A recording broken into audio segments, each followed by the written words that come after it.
Hey guys, आज हम करने वाले हैं बीए प्रोग्राम सेमेस्टर फर्स्ट की हिंदी का। इसका पूरा नाम है हमारा हिंदी भाषा और साहित्य। आज की इस वीडियो के अंदर मैं आपको जितने भी क्वेश्चन आंसर करवाने वाली हूँ वो सभी क्वेश्चन आंसर आपके एग्ज़ाम के पॉइंट ऑफ व्यू से काफ़ी ज़्यादा इंपॉर्टेंट होने वाले हैं। तो चलिए सबसे पहले हम इसकी हिंदी भाषा और साहित्य की सिलेबस को देख लेते हैं, कौन कौन सी यूनिट्स में से हमारा किस तरीके से क्वेश्चंस को पूछा जाएगा। चलिए देखते हैं हम अपना इसका सिलेबस। तो ये है हमारी इस सब्जेक्ट की सबसे पहली यूनिट जो है, उसमें क्या है, हिंदी भाषा और साहित्य। इसके अंदर हमारे काफ़ी सारे चैप्टर दे रखे हैं, 3 चैप्टर दे रखे हैं टोटल। इसके अंदर हमें क्या क्या पढ़ना है, हिंदी भाषा का उद्भव और विकास, हिंदी भाषा की बोलियों का परिचय, राष्ट्रभाषा, राज्यभाषा और संपर्क भाषा के रूप में हिंदी। इन 3 टॉपिक्स को हमें इस पूरे यूनिट्स के अंदर कवर करना है। और जो हमारी सेकंड यूनिट है वो कौन सी, हमारी हिंदी साहित्य का इतिहास। जो हमारा पूरा हिंदी साहित्य रहा है उसका पूरा हमें अलग अलग काल में किस तरीके से इसका पूरा विकास हुआ है, कौन कौन से काल रहे हैं, उन सभी कालों के बारे में हम पढ़ना है, जैसे रीतिकाल, भक्तिकाल, आदिकाल, ये सारे काल हम पढ़ने हैं। और इसी का जो हमारा खा पार्ट है उसके अंदर हमें आधुनिक काल के बारे में पढ़ना है, गद्य, विधायन, सामान्य परिचय, इसका सामान्य परिचय देखना है। और इसी की जो हमारी थर्ड यूनिट है उसके अंदर हमें संत रैदास, भूषण बिहारी, इन जो हमारे कवि रहे हैं तीनों, इनके बारे में पढ़ना है। इन तीनों ही कवियों का हमें जीवन परिचय को देखना है और इनकी जितने भी हमारे दोहे वगैरह रहे हैं, आखिर उनकी व्याख्या किस तरीके से होगी वो हम देखेंगे। और जो हमारी फोर्थ यूनिट है उसके अंदर हमारा क्या है, आधुनिक हिंदी कवि, जो आधुनिक काल के जो हमारे हिंदी कवि रहे हैं उनके बारे में हमें डिस्कस करना है इस वाली यूनिट के अंदर। ठीक है, चलिए सबसे पहले हम अपना पहला क्वेश्चन देखते हैं कि हमारा किस तरीके का है। चैप्टर फर्स्ट में से पूछा गया है, हिंदी भाषा का उद्भव एवं विकास पर संक्षिप्त टिप्पणी कीजिए। जैसे कि हमने अभी देखा था कि हमारा सिलेबस के अंदर सबसे पहले यही था कि आखिर हिंदी भाषा का उद्भव किस तरीके से हुआ है, उसका हमें परिचय देना था। ठीक है, उसी के ऊपर हमारा ये पहला क्वेश्चन बनकर आया कि आखिर किस तरीके का इसका उद्भव हुआ। उद्भव विकास का मतलब एक ही है कि आखिर इसका डेवलपमेंट किस तरीके से हुआ है, हमें अलग अलग परिस्थितियों के बारे में इसके अंदर डिफाइन करना होगा। ठीक है, अगर आप कोई भी आंसर लिखते हो तो उसके अंदर सबसे पहले आपको क्या करना होता है, सबसे पहले आपको परिचय देना होता है उस क्वेश्चन का। ठीक है, परिचय देने के बाद आपको क्वेश्चन को स्टार्ट करना होता है जो आपको क्वेश्चन में पूछा गया है कि अच्छा हमें उद्भव और विकास बताना है। देन आप उसका एक पॉइंट बनाओगे कि हिंदी भाषा का उद्भव एवं विकास। ठीक है, फिर उसके बाद उसको डिस्क्राइब करोगे। सबसे पहले आपको क्वेश्चन का इंट्रोडक्शन देना होता है, यानी आप पहले इसका क्या दोगे, एक परिचय दोगे। स्टार्ट करते हैं अपना। वैदिक संस्कृत काल में आर्य प्रदेश में 3 स्थानीय बोलियां विकसित हो चुकी थी। जो हमारा वैदिक संस्कृति काल है, यानी आप कह सकते हो बहुत जो हमारा प्राचीन समय रहा है, एंशिएंट टाइम के समय में क्या हुआ करते थे, जैसे हम सभी जानते हैं कि उस समय में संस्कृत जो भाषा थी जो हमारी, वो काफ़ी ज़्यादा प्रमुख हुआ करती थी। और उस समय में 3 स्थानीय बोलियों का क्या हुआ था, विकास हुआ था, हम कह सकते हैं उसका डेवलपमेंट हुआ था। स्थानीय बोलियाँ कौन सी होती हैं, जो अलग अलग प्रदेशों में अलग अलग जगहों पर अलग अलग तरीके से बोली जाती हैं, उन्हीं को हम क्या कहते हैं, स्थानीय बोलियाँ कहते हैं। अब वो 3 बोलियाँ कौन सी थी हमारी, सबसे पहली थी हमारी कौन सी, पश्चिम उत्तरी, और दूसरी थी हमारी मध्य प्रवर्ती, और तीसरी थी हमारी पूर्वी। ठीक है, ये 3 भाषाओं का हमारा वैदिक काल के अंदर कह सकते हैं हमारा विकास हुआ था। ठीक है, पाली काल में एक और स्थानीय बोलियां धीरे धीरे 6-7 हो गई थी। पाली काल यानी जब कह सकते हो आप, जब बौद्ध ग्रंथ और जब जैन ग्रंथ, इन सभी भी ग्रंथों का जब विकास होने लग गया था, जब उनको लिखा जाने लग गया था, उसी समय में और भी 6-7 जो बोलियां हैं उनका भी विकास धीरे धीरे होना स्टार्ट हो गया था। ठीक है, आपको मतलब कि भाषा जो है हमारी, जो लैंग्वेज है, उनके बारे में थोड़ा डेवलपमेंट किस तरीके से हो रहा है उसका इंट्रो दे देना है। ठीक है, सिंपल सा आपको इंट्रोडक्शन देना है, ज़्यादा टफ इंट्रोडक्शन नहीं देना है। ठीक है, इन्हीं में अभ्रंश काल में, जो हमारा अभ्रंश काल, ये भी हमारा एंशिएंट टाइम में आता है, उस समय में क्या हो रहा था, इसी समय में अभ्रंश बोलियों की भी 6-7 जो स्थानीय बोलियां हैं उसका भी विकास हो गया था। अब वो कौन कौन सी बोलियां, वो आपको यहाँ पे अच्छी तरीके से बता रखा है, दिखा रखा है हमने, कि जो हमारी प्रचुर भाषा हो गई, केकई हो गई, टक, शेरशनी, महाराष्ट्र, अर्ध मगधी, ये सारी भाषाओं का हम कह सकते हैं उस समय में विकास हो रहा था। और इन्हीं सारी जितनी भी हमारी लैंग्वेज रही है, जितनी भी हमारी भाषाएं रही हैं, उन्हीं से धीरे धीरे करते आगे करते हमारी हिंदी जो भाषा है, जो आज हम बोलते, आम बोलचाल की भाषा जो है हमारी, भारत के अंदर सबसे बोली जाने वाली भाषा हम हिंदी को कह सकते हैं। ठीक है, जो सभी लोग आराम से समझते हैं। ठीक है, जैसे कि आप कह सकते हो कि दक्षिण साइड में है ना अलग अलग भाषाएं बोली तो जाती हैं, बट अगर आप उनसे हिंदी में बात भी करते हो तो वो समझ जाते हैं। इन्हीं सारी भाषाओं से धीरे धीरे करके हमारी हिंदी जो भाषा है उसका उद्भव हुआ, हम कह सकते हैं उसका डेवलपमेंट हुआ, उसका आप कह सकते हो विकास हुआ। ठीक है, इन्हीं अपभ्रंशों से आधुनिक भाषाएं उद्भव हुई। ठीक है, ये जितनी भी हमारी अपभ्रंश भाषाएं, अपभ्रंश का मतलब ही होता है टूटी फूटी भाषाएं जो पूर्ण रूप से पूर्ण नहीं है ना, पूरी तरीके से वो पूर्ण नहीं है। तो वही टूटी फूटी भाषाओं से धीरे धीरे करके क्या हुआ, हमारी जो आज की जो हमारी स्थानीय भाषाएं हैं या जो हमारी हिंदी है, उन सभी का हम कह सकते हैं उद्भव हुआ। ठीक है, जितनी भी हमारी है आज, जैसे पंजाबी, महाराष्ट्रीय, मराठी, गुजराती, राजस्थानी, ये जितनी भी हमारी भाषाएं बोली जाती हैं आज के समय में, वो इन जो हमारी अपूर्ण जो भाषाएं थी उस समय के अंदर, उन्हीं से धीरे धीरे धीरे करते करते इनका पूर्ण विकास हो पाया है। ठीक है, हिंदी जो 5 उपभाषाओं से मिलकर इसका एक समूह है। अब वो 5 कौन सी उपभाषाएं हैं, जैसे पश्चिमी हिंदी, पूर्वी हिंदी, राजस्थानी और पहाड़ी। ठीक है, ये सारी जो हमारी हिंदी है, इन 5 भाषाओं को हम क्या कह सकते हैं, हिंदी भाषा की हमारी क्या है, उपभाषाएं हैं। ठीक है, इन्हीं से हमारा पूरे देश में आप देख सकते हो ये सारी भाषाएं बोली जाती हैं। कहीं पश्चिमी हिंदी बोली जाती है, कहीं पूर्वी हिंदी, कहीं राजस्थानी में अलग अलग तरीके की भाषाएं होती हैं, पहाड़ी के अंदर, बिहारी में, है ना, अलग अलग जगहों पे अलग अलग तरीके की लैंग्वेज का यूज़ करा जाता है, हम जैसे हम अपने भारत में देखते ही हैं। ठीक है, अब हमारा सबसे पहले आता है जो हमारा हिंदी शब्द है। आखिर जो हमारा हिंदी शब्द है उसका कैसे विकास हुआ, उसका उद्भव कहाँ से हुआ है। ठीक है, हिंदी वर्ड किसने दिया है, सबसे पहले हम इसको समझते हैं। ठीक है, जैसे आपने 12th क्लास में ही पढ़ा होगा, जो हमने हड़प्पा सभ्यता पढ़ा था, उसके अंदर हमने पढ़ा था जो हमारा हड़प्पा सभ्यता वो हमारा सिंधु नदी जो है उसके किनारे पे बसी हुई थी। ठीक है, और उस नदी के किनारे ही जितने भी हमारे आक्रमणकारी हो गए या जितने भी हमारे विदेश यात्री होते हैं, वो उसी के सहारे हमारे भारत के अंदर आया करते थे। ठीक है, और वो सिंधु नदी के किनारे आया करते थे। इसी तरीके से ईरान के कुछ यात्री, ईरान के जो लोग थे, वो जब आए भारत के अंदर, प्राचीन भारत के अंदर, तो वो उन्होंने क्या नाम रख दिया, सिंधु, जो सा से शुरू है हमारा, हम देखेंगे सिंधु नदी, तो ईरान के अंदर सा को ना हा बोला जाता है। ठीक है, इसलिए उन्होंने क्या रख दिया, सा को हा रखा गया, तो उन्होंने क्या रख दिया, हिंदू। ठीक है, हिंदू रख दिया। तो ईरानी से हम कह सकते हैं ईरान के जो लोग आए भारत के अंदर, चाहे आप कह सकते हो आक्रमणकारी आए, जो इतने विदेश यात्री आए, उन्होंने सिंधु नदी के किनारे आए थे। सिंधु नदी के किनारे हमारा पूरा भारत बसा हुआ था, हमारी सभ्यताएं बसी हुई थी, इसलिए उन्होंने उसका नाम क्या रख दिया, हिंदू रख दिया। ठीक है, वहीं से हमारा कौन सा शब्द निकल के आया, हिंदी कह सकते हैं, हम कह सकते हैं हिंदू कह सकते हैं। ठीक है, अब आ जाता है हमारा जो हमारा पूरी जो हिंदी भाषा है। ठीक है, जो हमारी जो आम बोलचाल की भाषा है हमारी हिंदी भाषा, आखिर उसका उद्भव और विकास किस तरीके से हुआ है। भारत में सबसे पहले वैदिक संस्कृति चलती थी। भारत में जो पुराना समय रहा है हमारा, उस समय वैदिक संस्कृति चला करती थी। ठीक है, भारतीय भाषा में प्राचीनतम ग्रंथ ऋग्वेद है।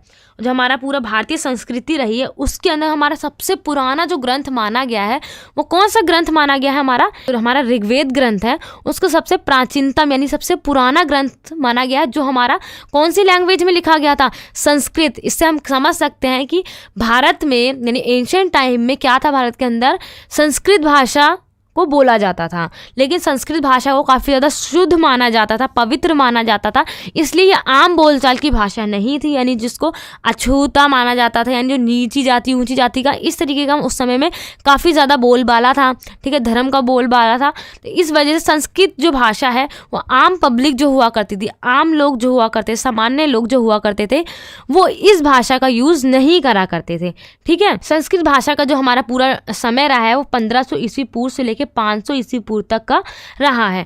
ठीक है, संस्कृत के 2 प्रकार रहे हैं हमारे, एक वैदिक संस्कृति रहा है हमारा और दूसरा रहा है हमारा लौकिक संस्कृति। अब वैदिक संस्कृति और लौकिक संस्कृति हमारा क्या है, जैसे वैदिक संस्कृति में क्या है, जितने भी हमारे वेद, पुराण, उपनिषद, जितने भी हमारे ये सब लिखे गए हैं वो हमारी क्या कहलाएंगे, हमारे वैदिक संस्कृति कहलाएंगी। ठीक है, और जो हमारी लौकिक संस्कृति में कौन सी आ जाएंगी, जिसके अंदर हमारा रामायण, महाभारत, नाटक, व्याकरण, ये सारी रचनाएं हुई हैं, उसको हम क्या कहेंगे, लौकिक संस्कृति कहेंगे। ठीक है, इसके अंदर हम रामायण, महाभारत में इसके अंदर हम क्या देख रहे हैं, जो परिवार है, परिवार के अंदर क्या परेशानी आ रही है, प्रशासन कैसा है, ये सारी चीज़ें हमने रामायण महाभारत में देखी हैं। उपनिषद और वेद वगैरह में क्या है कि आखिर हमें कौन सी चीज़ों को रूल रेगुलेशन बता रखे हैं। हम सिंपल से हम कह सकते हैं कि किस व्यक्ति को कौन सा काम करना चाहिए, कैसे रहना चाहिए, है ना, ये सारे रूल रेगुलेशन हमारे इन सभी में कह सकते हैं हमारे वैदिक संस्कृति के समय में जो रचनाएं हुई थी उसमें बताया गया, लेकिन लौकिक संस्कृति में ऐसा नहीं है।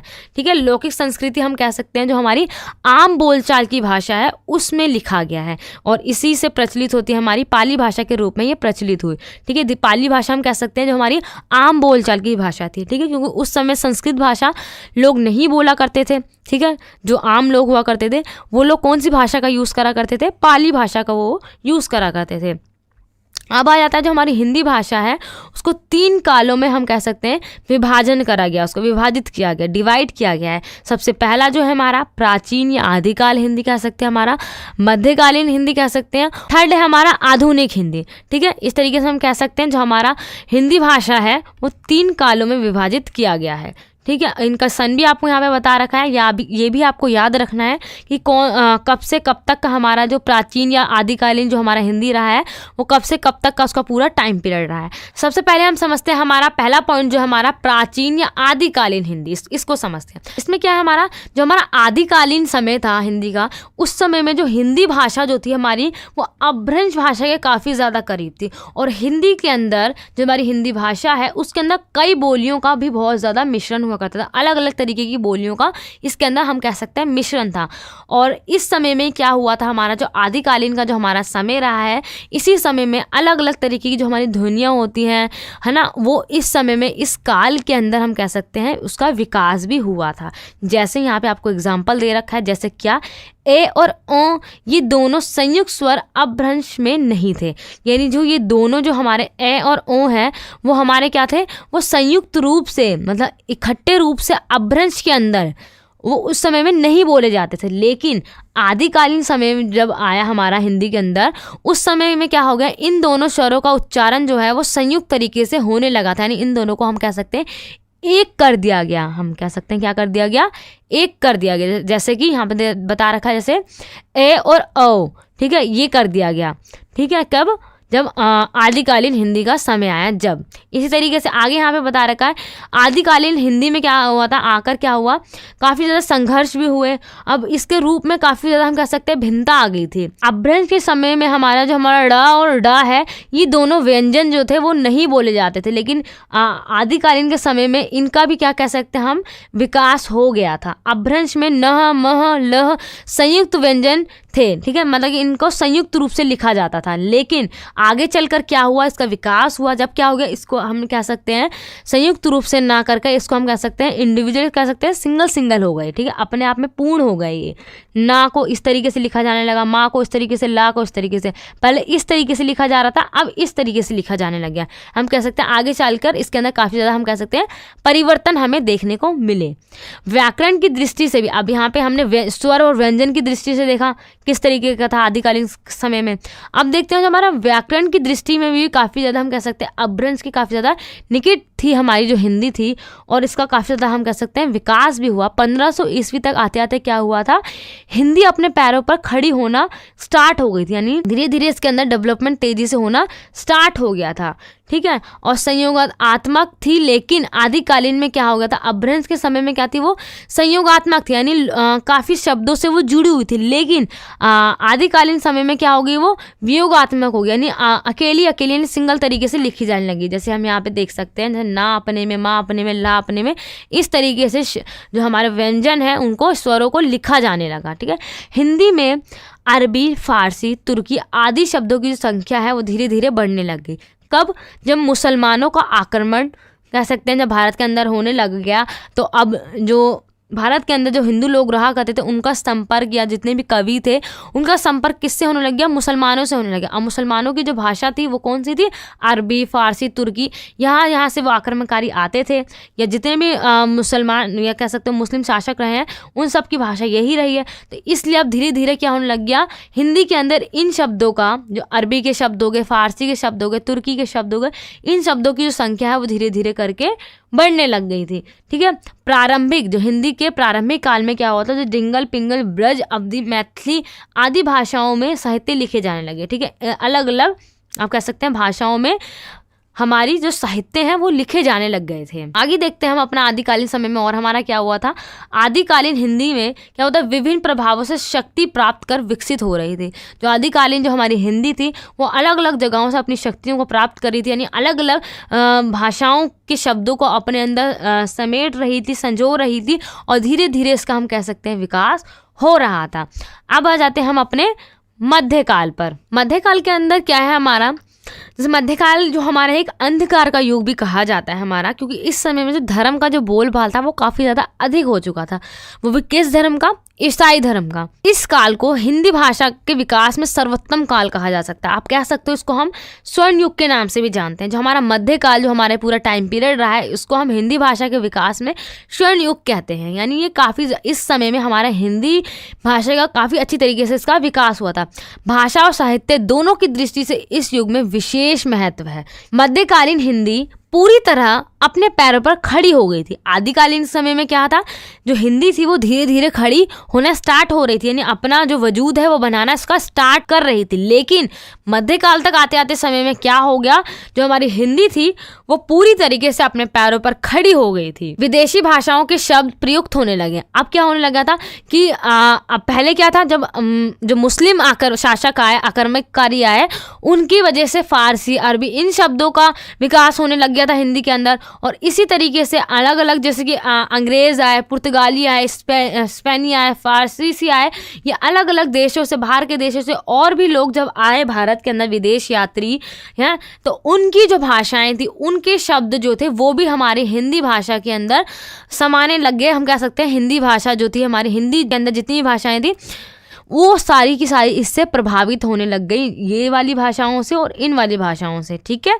धर्म की भावना जो थी हमारी प्रबल होने के कारण उस समय में तत्सम शब्दों का जो प्रयोग है वो काफ़ी बढ़ चढ़कर किया जाने लग गया था, क्योंकि जो धर्म का जो बोलबाला है वो काफ़ी ज़्यादा कह सकते हैं हम मजबूत हो गया था। लोगों ने धर्म पर विश्वास करना, अंधविश्वासों की तरह धर्म पर विश्वास करना स्टार्ट कर दिया था। साहित्य में गद्य की अपेक्षा पद की ओर कवियों का विशेष झुकाव रहा। मध्यकाल के अंदर क्या था, जो साहित्यकार हुआ करते थे, जितने भी हमारे कवि वगैरह हुआ करते थे, वो गद्य की अपेक्षा यानी गद्य को ना लिखकर वो पद्य को, यानी कवियों ने इस पर काफ़ी ज़्यादा झुकाव दिया, पद्य को लिखा करते थे। ब्रज और अवधी इस काल की समृद्ध भाषा थी। जितने भी हमारे काव्य, काव्यांश वगैरह जितने भी लिखे जाते थे, पद पद्यांश, वो सारे हमारी कौन सी भाषा में हुआ करते थे, ब्रज या अवधी भाषा के अंदर लिखे जाते थे। लेकिन आगे चलकर धीरे धीरे जब आधुनिक काल में आए तो वही हमारा खड़ी बोली में इन सबको लिखा जाने लग गया। ब्रज में कृष्ण साहित्य और अवधी में राम साहित्य रचे गए। ठीक है, जो ब्रज की जो भाषा होती थी उसके अंदर जितने भी साहित्य लिखे जाते थे उसके अंदर कृष्ण के बारे में बताया जाता था, और जो अवधी भाषा में जितने भी साहित्य हुआ करते थे उसके अंदर हमारे राम जी जो होते हैं उनके बारे में साहित्य को लिखा जाता था। थर्ड पॉइंट हमारा क्या आ जाता है, आधुनिक काल। इस काल के अंदर क्या हुआ था, हिंदी भाषा के इतिहास में इस काल का जन्म संघर्ष तथा क्रांति में हुआ था।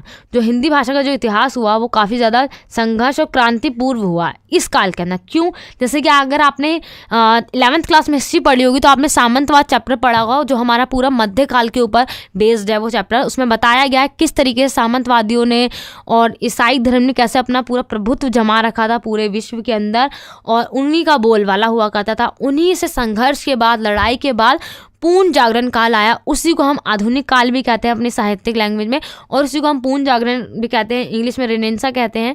ठीक है, अलग अलग नामों से हमारा ये पूरा काल जो है जाना जाता है। ठीक है, ब्रज और अवधी के स्थान जो था वो धीरे धीरे घटने लग गया, और आपको कौन सी भाषा का प्रचलन हो गया था, खड़ी बोली जो भाषा है हमारी वो बोली जाने लग गई, और उन्हीं में साहित्य भी लिखे जाने लग गए। अंग्रेज़ों को भारत की जनता से संपर्क करने के लिए यहाँ की भाषा को सीखना अवश्य हो गया था। जब अंग्रेज़ अब भारत के अंदर आ चुके थे, है ना, उन्होंने हम पर अपना प्रभुत्व जमा लिया था। अब वो हमारे पूरे भाग्य विधाता बन बैठे थे। ठीक है, अब क्या था, अब उन्हें अगर आम पब्लिक की भाषा को समझना है, हमसे संपर्क करना है, कम्युनिकेट करना है, तो उसके लिए उन्हें क्या करना पड़ेगा, हमारी भाषा भी तो सीखनी पड़ेगी। थोड़ा बहुत उन्हें समझ में भी तो आना चाहिए ना कि हिंदी जो भाषा है तरीके से बोली जाती है आखिर क्या है ना, उसको हमें सीखना पड़ेगा इन लोगों को। अगर हम कहीं किसी दूसरे देश में जाते हैं तो वहाँ की लैंग्वेज आना हमारे लिए काफ़ी ज़्यादा इंपॉर्टेंट हो जाता है। इसी तरीके से जब अंग्रेज़ भारत में आए तो उन्हें भी हिंदी भाषा को सीखने के लिए उन्होंने अलग अलग कॉलेज खुलवाए।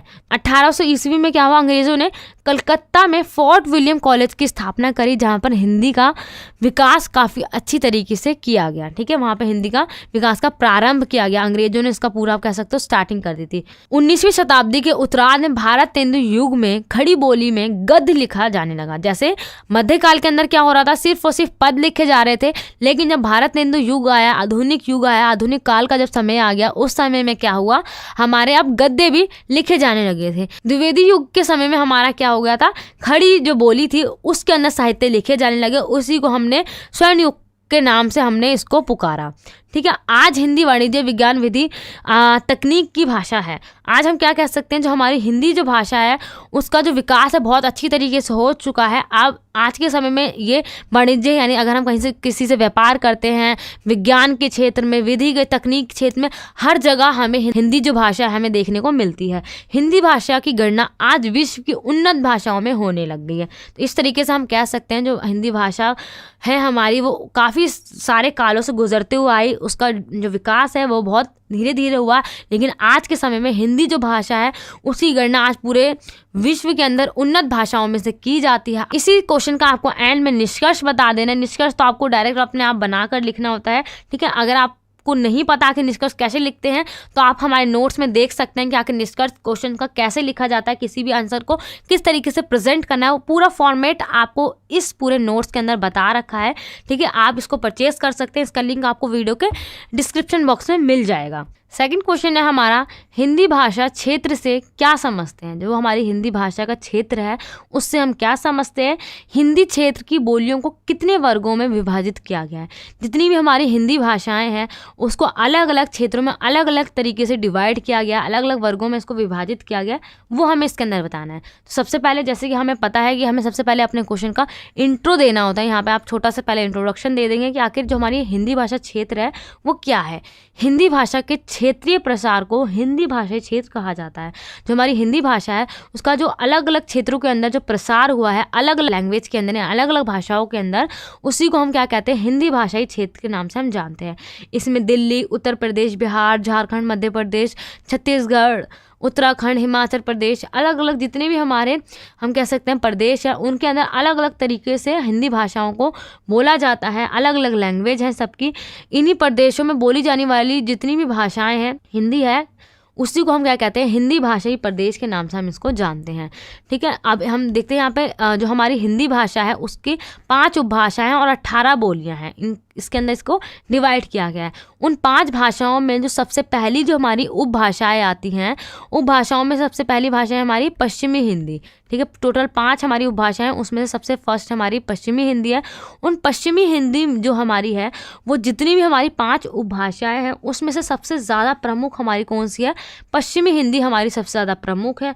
अब वो ये कहाँ कहाँ बोली जाती है वो यहाँ पर आपको उन जगहों यानी उन क्षेत्रों का नाम बता रखा है। यहाँ पर उन क्षेत्रों का नाम आपको याद होना चाहिए कि आखिर कहाँ पर हमारी पश्चिमी हिंदी बोली जाती है। ठीक है, जैसे दिल्ली, हरियाणा, कन्नौज, बुंदेलखंड, इन जगहों पर ये भाषा जो हमारी बोली जाती है।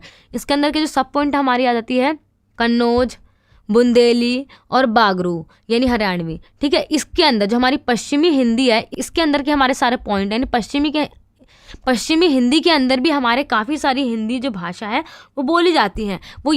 वो कौन कौन सी हैं, वो ये सारी हैं। ठीक है, अब सबसे पहले खड़ी बोली को आपको बताना होगा कि आखिर जो हमारी खड़ी बोली है वो कहाँ कहाँ बोली जाती है। सब इसके अंदर आपको डायरेक्ट क्वेश्चन में क्या याद रखना है, उनके क्षेत्र के नाम याद रखने हैं आपको। ठीक है, और कुछ याद नहीं रखना है आपको। क्या याद रखना है, क्षेत्रों के नाम। आप 4 से 5 क्षेत्र के नाम याद रखना है, यानी राज्यों के नाम, किन किन जगहों पर इस भाषा को बोला जाता है। ठीक है, साहित्य की दृष्टि में खड़ी बोली का जो साहित्य है वो सर्वाधिक समृद्ध है। यानी हम खड़ी बोली कब से स्टार्ट हुई थी, भारत तेंदु युग जब हमारा स्टार्ट हुआ था उस समय से हमारी जो खड़ी बोली है उसका स्टार्टिंग हो चुकी थी। ब्रज भाषा के अंदर हमारी श्री कृष्ण की जितनी भी लीलाएं रही हैं उनकी जितने भी साहित्य रहे हैं वो ब्रज भाषा के अंदर लिखे गए हैं। अब जो हमारी ब्रज भाषा है वो कहाँ कहाँ बोली जाती है, किन किन क्षेत्रों में बोली जाती है, आगरा, मथुरा, एटा, ठीक है, मणिपुरी, फरुखाबाद, इन सारी शहरों के अंदर, इन सारी जगहों पे, जैसे बदायूं, बुलंदशहर, यहाँ पे कौन सी भाषा बोली जाती है, हमारी ब्रज भाषा। ब्रज भाषा भी हमारी एक हिंदी भाषा का ही आप कह सकते हो उपभाषा है, हम ये मान सकते हैं। ठीक है, वहाँ की वो आप कह सकते हो बोलियाँ हैं। ये कन्नौज, कन्नौज जो हमारी इटावा, फर्रुखाबाद, शाहजहाँपुर, इन जगहों पर हमारी जो कौन सी भाषा बोली जाती है, कन्नौज भाषा बोली जाती है। ठीक है, ब्रज और बुंदेली के बीच का जो क्षेत्र है हमारा, उन जगहों पे हमारी कन्नौज भाषाओं को बोला जाता है। अब बुंदेली के अंदर हमारा जो उन सी जगह है वो झांसी, जालौन, सागर, ठीक है, इन जगहों पे हमारी बुंदेली जो भाषा है वो बोली जाती है। जो हमारी हरियाणवी कह लो या बागरू कह लो, वो कहाँ कहाँ बोली जाती है, हमारी दिल्ली के कई इलाके हैं हमारे, रोहतक, अमला, इन जगहों पे दिल्ली की ये जगह है, दिल्ली के अंदर उन जगहों पे हमारी जो ये वाली भाषा है हरियाणवी वो बोली जाती है, और हरियाणा के अंदर भी इसका प्रयोग किया जाता है। जैसे यहाँ पे हम एग्जाम्पल देख सकते हैं, जैसे को की जगह पे, को के स्थान पर क्या प्रयोग किया जाता है, वहाँ पे ना का प्रयोग किया जाता है। जैसे तन्ने, मन्ने, इन ना का ज़्यादा प्रयोग किया जाता है हरियाणवी भाषा के अंदर। ये इसकी विशेषता हम कह सकते हैं, इसकी खासियत है। ठीक है, अब इसी का हमारा जो सेकंड उपभाषा है वो है हमारी कौन सी है, पूर्वी हिंदी उपभाषा की बोलियाँ। ये सारी इसकी क्या हो गई, हमारी बोलियाँ हो गई। 5 हमारी टोटल क्या है, उपभाषाएं, और उन 5 उपभाषाओं के अंदर जितनी हमारी बोलियां उसको हम डिस्क्राइब कर रहे हैं। पूर्वी हिंदी में जो हमारी 3 बोलियां हैं, अब वो 3 बोलियां कौन कौन सी हमारी, जैसे अवधी, बघेली और छत्तीसगढ़ी हमारी किस भाषा के अंदर आती है, पूर्वी हिंदी उपभाषा के अंदर हमारी ये आती हैं। तुलसीदास जो है हमारे और रामचरित जो मानस है इनके द्वारा जो लिखा गया है वो हमारी इसी कृति में लिखी गई है, यानी हम कह सकते हैं पूर्वी हिंदी भाषा के अंदर वो हमारी लिखी गई है। इसके अंदर जो हमारी सबसे पहली बोली आती है वो हमारी कौन सी आती है, अवधी बोली। अवधी बोली हमारी किन किन क्षेत्रों में बोली जाती है वो यहाँ पे बता रखा है आपको, लखनऊ, उन्नाव, रायबरेली, ठीक है, इलाहाबाद, फतेहपुर, इन जगहों पर हमारी जो ये अवधी बोली है वो बोली जाती है। राम भक्ति शाखा का केंद्र अवध मंडल ही रहा है। ठीक है, जो हमारा अवध मंडल है वो इसका केंद्र बिंदु रहा है, इसी वजह से इसका नाम अवधी रख दिया गया है। इन जगहों पर जितने भी साहित्य वगैरह लिखे जाते हैं वो सारे हमारे अवधी भाषा में ही होते हैं, और इसके प्रमुख कवि हमारे कौन से रहे हैं, तुलसीदास जी रहे हैं। तुलसीदास जी ने राम के ऊपर ही जितने भी अपने साहित्य वगैरह कविताएं लिखी हैं, साहित्य लिखे हैं, वो सारे हमारी कौन सी भाषा में लिखे हैं, अवधी भाषा के अंदर लिखे हैं। अब आ जाता है हमारे बघेली। बघेली भाषा जो कहाँ बोली जाती है हमारे, जैसे कि जबलपुर, मांडवा, बालाघाट आदि इन जिलों के अंदर हमारे जो ये भाषा बोली जाती है। ठीक है, छत्तीसगढ़ी में क्या होता है, जो छत्तीसगढ़ में जो भाषा बोली जाती है, मध्य प्रदेश, रायपुर, इन जगहों पे जो भाषा बोली जाती है उसको हम छत्तीसगढ़ कहते हैं। ठीक है, ये आपको एक एक लाइन का बार देख लोगे ना आपको अच्छी तरीके से याद हो जाएगा। ठीक है, आपको डीपली आंसर्स को पढ़ना है तो आप इस नोट्स को परचेज जरूर कर लेना। ठीक है, यही सारे क्वेश्चन आपके एग्जाम में आएंगे। थर्ड इसका पॉइंट हम देखते हैं, राजस्थानी उपभाषाओं की प्रमुख बोलियां। अब हमारी जो थर्ड उपभाषा है राजस्थानी, उसकी प्रमुख बोलियां कौन कौन सी हमारी, वो है हमारी जयपुरी, मवेती, मालवाड़ी, मारवाड़ी, ये कौन सी हमारी इसकी राजस्थानी उपभाषाओं की प्रमुख बोलियां हैं। राजस्थान के अंदर ये सारी भाषाएं बोली जाती हैं। ठीक है, राजस्थानी हिंदी का प्रमुख उपभाषा है। राजस्थानी जो हिंदी है वो उसकी जो हिंदी की जो प्रमुख भाषाओं में से ये भी एक प्रमुख उपभाषा है। इसके अंदर आ जाता है हमारा सबसे पहले जयपुर। ठीक है, जयपुर में देखते हैं जो हमारा जयपुर उसका केंद्र है, इसलिए इस बोली का नाम हमने क्या रख दिया, जयपुरी भाषा या जयपुरी बोली कह लो आप। और इसी वजह से मवेती क्या है, हमारे राजस्थान का जो उत्तरी क्षेत्र है, उत्तरी क्षेत्र के जो सीमा है वहाँ पर जो उनसी बोलियों का प्रयोग किया जाता है वो हमारी क्या कहलाती है, मवेती।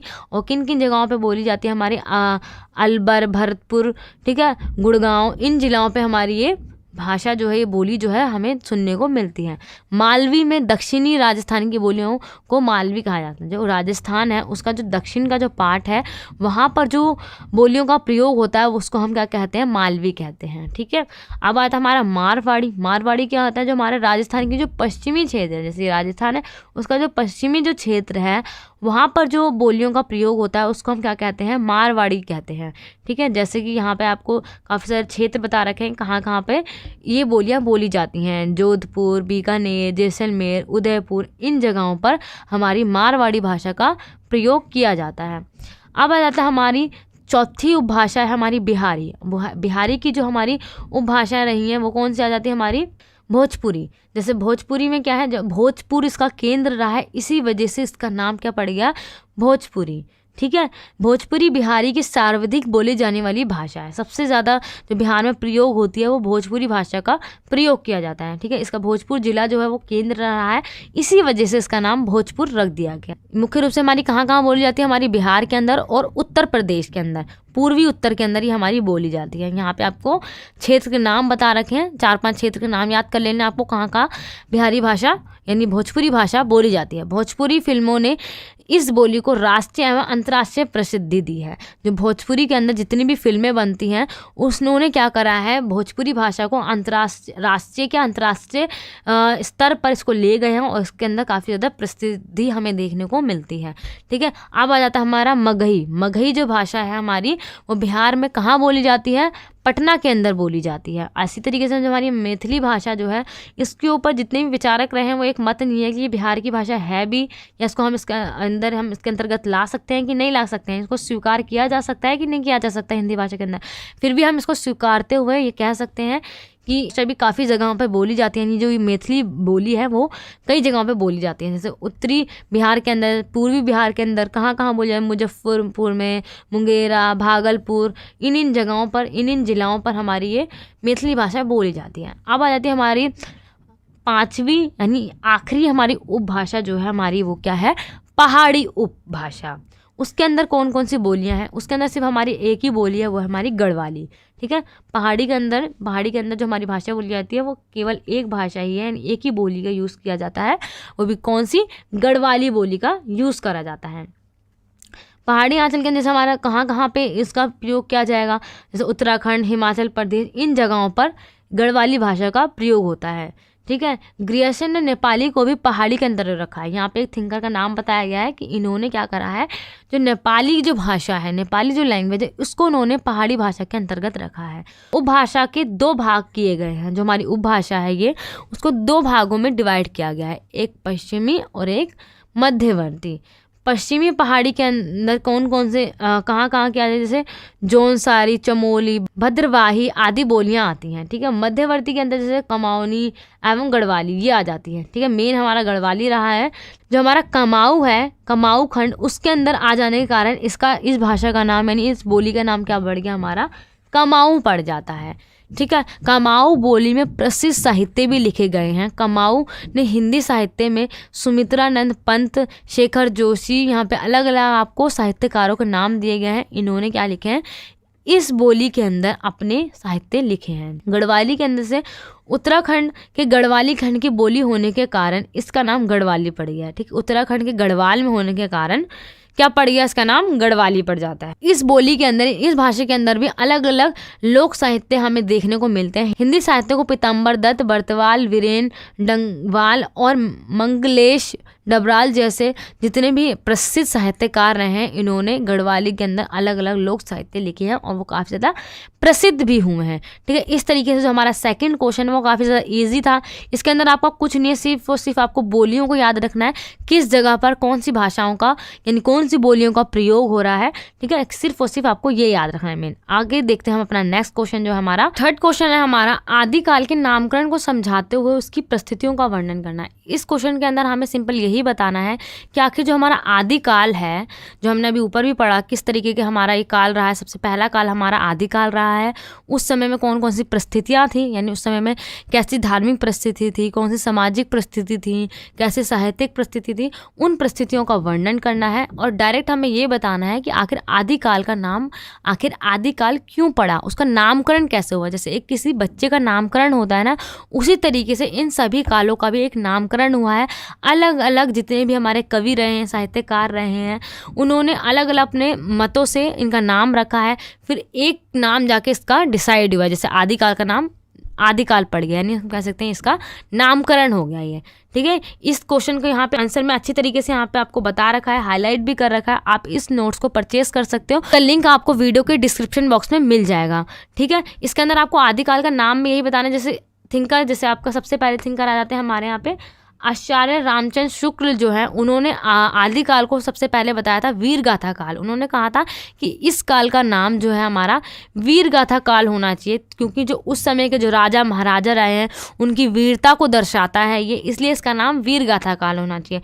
लेकिन उसी तरीके से जो विश्वनाथ प्रसाद मिश्र रहे हैं, उन्होंने ये बताया कि इस काल का नाम वीर काल रहना चाहिए। मिश्र बंधुओं ने इसका नाम प्रारंभिक काल बताया। ठीक है, अलग अलग थिंकर जो रहे, अलग अलग जो हमारे कवि रहे, उन्होंने अपने अलग अलग मतों से इसका अलग अलग नाम सुझाया, लेकिन एंड में जाकर इसका नाम क्या पड़ गया, हमारा आदिकाल इसका नामकरण हो गया। ठीक है, इसी तरीके से इसके अंदर सामाजिक परिस्थिति, राजनीतिक परिस्थितियाँ, इन सभी का वर्णन करोगे आप तो वो हमारा परिस्थितियों वाला पॉइंट बन जाएगा। ठीक है, इसको इस तरीके से आपको इस आंसर को लिख देना है। नेक्स्ट क्वेश्चन देख लेते हैं हम अपना, क्योंकि टाइम बहुत कम है। अगर मैं आपको सभी आंसर को एक एक करके पढ़ाऊंगी तो हमारा ये कंप्लीट नहीं हो पाएगा। सिर्फ अगर आप इस नोट्स को रीड करके भी जाते सभी क्वेश्चन को इसी में से पूछा जाएगा और आप अच्छी तरीके से इसको बनाकर लिख सकते हो, क्योंकि फॉर्मेट वाइज आपको नोट्स में लिख के दिया गया है। फोर्थ क्वेश्चन है हमारा, भक्ति आंदोलन के उद्भव तथा विकास पर प्रकाश डालिए, इसके समाज पर क्या प्रभाव पड़ा है उसका आकलन करना है हमें। सबसे पहले हमें बताना है कि भक्ति आंदोलन का उद्भव और विकास किस तरीके से हुआ है, देन उसका पूरे सोसाइटी के ऊपर, पूरे समाज के ऊपर आखिर क्या प्रभाव पड़ा वो हमें उसके बारे में बताना है। ठीक है, ये हमारा पूरा मिडेवल पीरियड के टाइम का पीरियड का है कि जिस समय में क्या हुआ था, जो इस्लाम धर्म है भारत के अंदर एंटर हो चुका था। अब कई सारे हिंदुओं द्वारा इस्लाम धर्म को अपनाया जा रहा था, जिस वजह से जो हिंदू कम्युनिटी के जो लोग थे और जो भी हिंदू साहित्य लिखा करते थे, ठीक है, वो लोग क्या करने लगे थे, अब लोगों को जागरूक करना स्टार्ट हो चुके थे कि हमें जागरूक होना है, जागरूकता लानी है, हमें एकता लानी है, कि हमें ऐसा नहीं करना है कि हम हमारे मुस्लिम शासक हैं उनके अत्याचार के दबाव में आकर, उनके शोषण जो हम पे वो कर रहे हैं उसके दबाव में आकर हम अपना धर्म छोड़ दें और इस्लाम धर्म को अपना लें। ये हमें ऐसा नहीं करना है। इसके विरुद्ध में ही हमारा जो पूरा भक्ति आंदोलन है वो स्टार्ट हुआ था। हम कह सकते हैं इसका मेन कारण रहा था हमारा भक्ति आंदोलन का। ठीक है, प्राचीन काल से क्या है, मनुष्य जो है मोक्ष की प्राप्ति के 3 मार्ग को अपनाता है। ठीक है, मोक्ष की प्राप्ति कैसे हो सकती है, उसके 3 आपको मार्ग बता रखे हैं। वो कौन कौन से हैं? प्राचीन समय से कर्म, ज्ञान और भक्ति। कर्म और ज्ञान पर तो शुरू से ही बल दिया गया है, लेकिन भक्ति पर शुरू से बल नहीं दिया गया है। ठीक है, मध्यकाल तक आते आते भक्ति पर भी काफ़ी जोर शोर से, मतलब कि काफ़ी अच्छी तरीके से बल दिया जाने लग गया। अब भक्ति किस तरीके से, ऐसे नहीं कि ईश्वर की आराधना में लीन हो जाना, इस तरीके की भक्ति नहीं, वो अलग तरीके की भक्ति है कि मतलब ईश्वर को अपने अंदर मानना कि ईश्वर हर जगह है, हमारे मन में है, हम उनके लिए उपवास रखना, उनके लिए बलि चढ़ाना, इन सारी बातों से अलग हटकर अलग भक्ति की बात करी गई थी हमारे भक्ति आंदोलन के अंदर। ठीक है, अब इसके उद्भव के जो मेन कारण रहे हैं वो मैं आपको बता देती हूँ। आपको सिर्फ और सिर्फ पॉइंट याद रखने हैं। ठीक है, और उन्हीं पॉइंट को आपको एक्सप्लेन करना है अपने एग्जाम के अंदर। सबसे पहले हमारा जाति व्यवस्था की जटिलता होना। ठीक है, मध्यकालीन भारत में क्या था, ये जो जाति व्यवस्था है उसका जो स्वरूप है बहुत ज़्यादा जटिल हो गया था। क्यों, क्या हो रहा था कि उच्च जातियाँ जो थी वो निम्न जातियों के ऊपर काफ़ी ज़्यादा अत्याचार करा करती थी, जिस वजह से जो निम्न जाति वाले लोग थे वो काफ़ी ज़्यादा परेशान थे और उन्होंने क्या कर दिया, भक्ति के मार्ग को अपनाया और इसी वजह से हमारा क्या हुआ, भक्ति आंदोलन जो है वो स्टार्ट हो गया।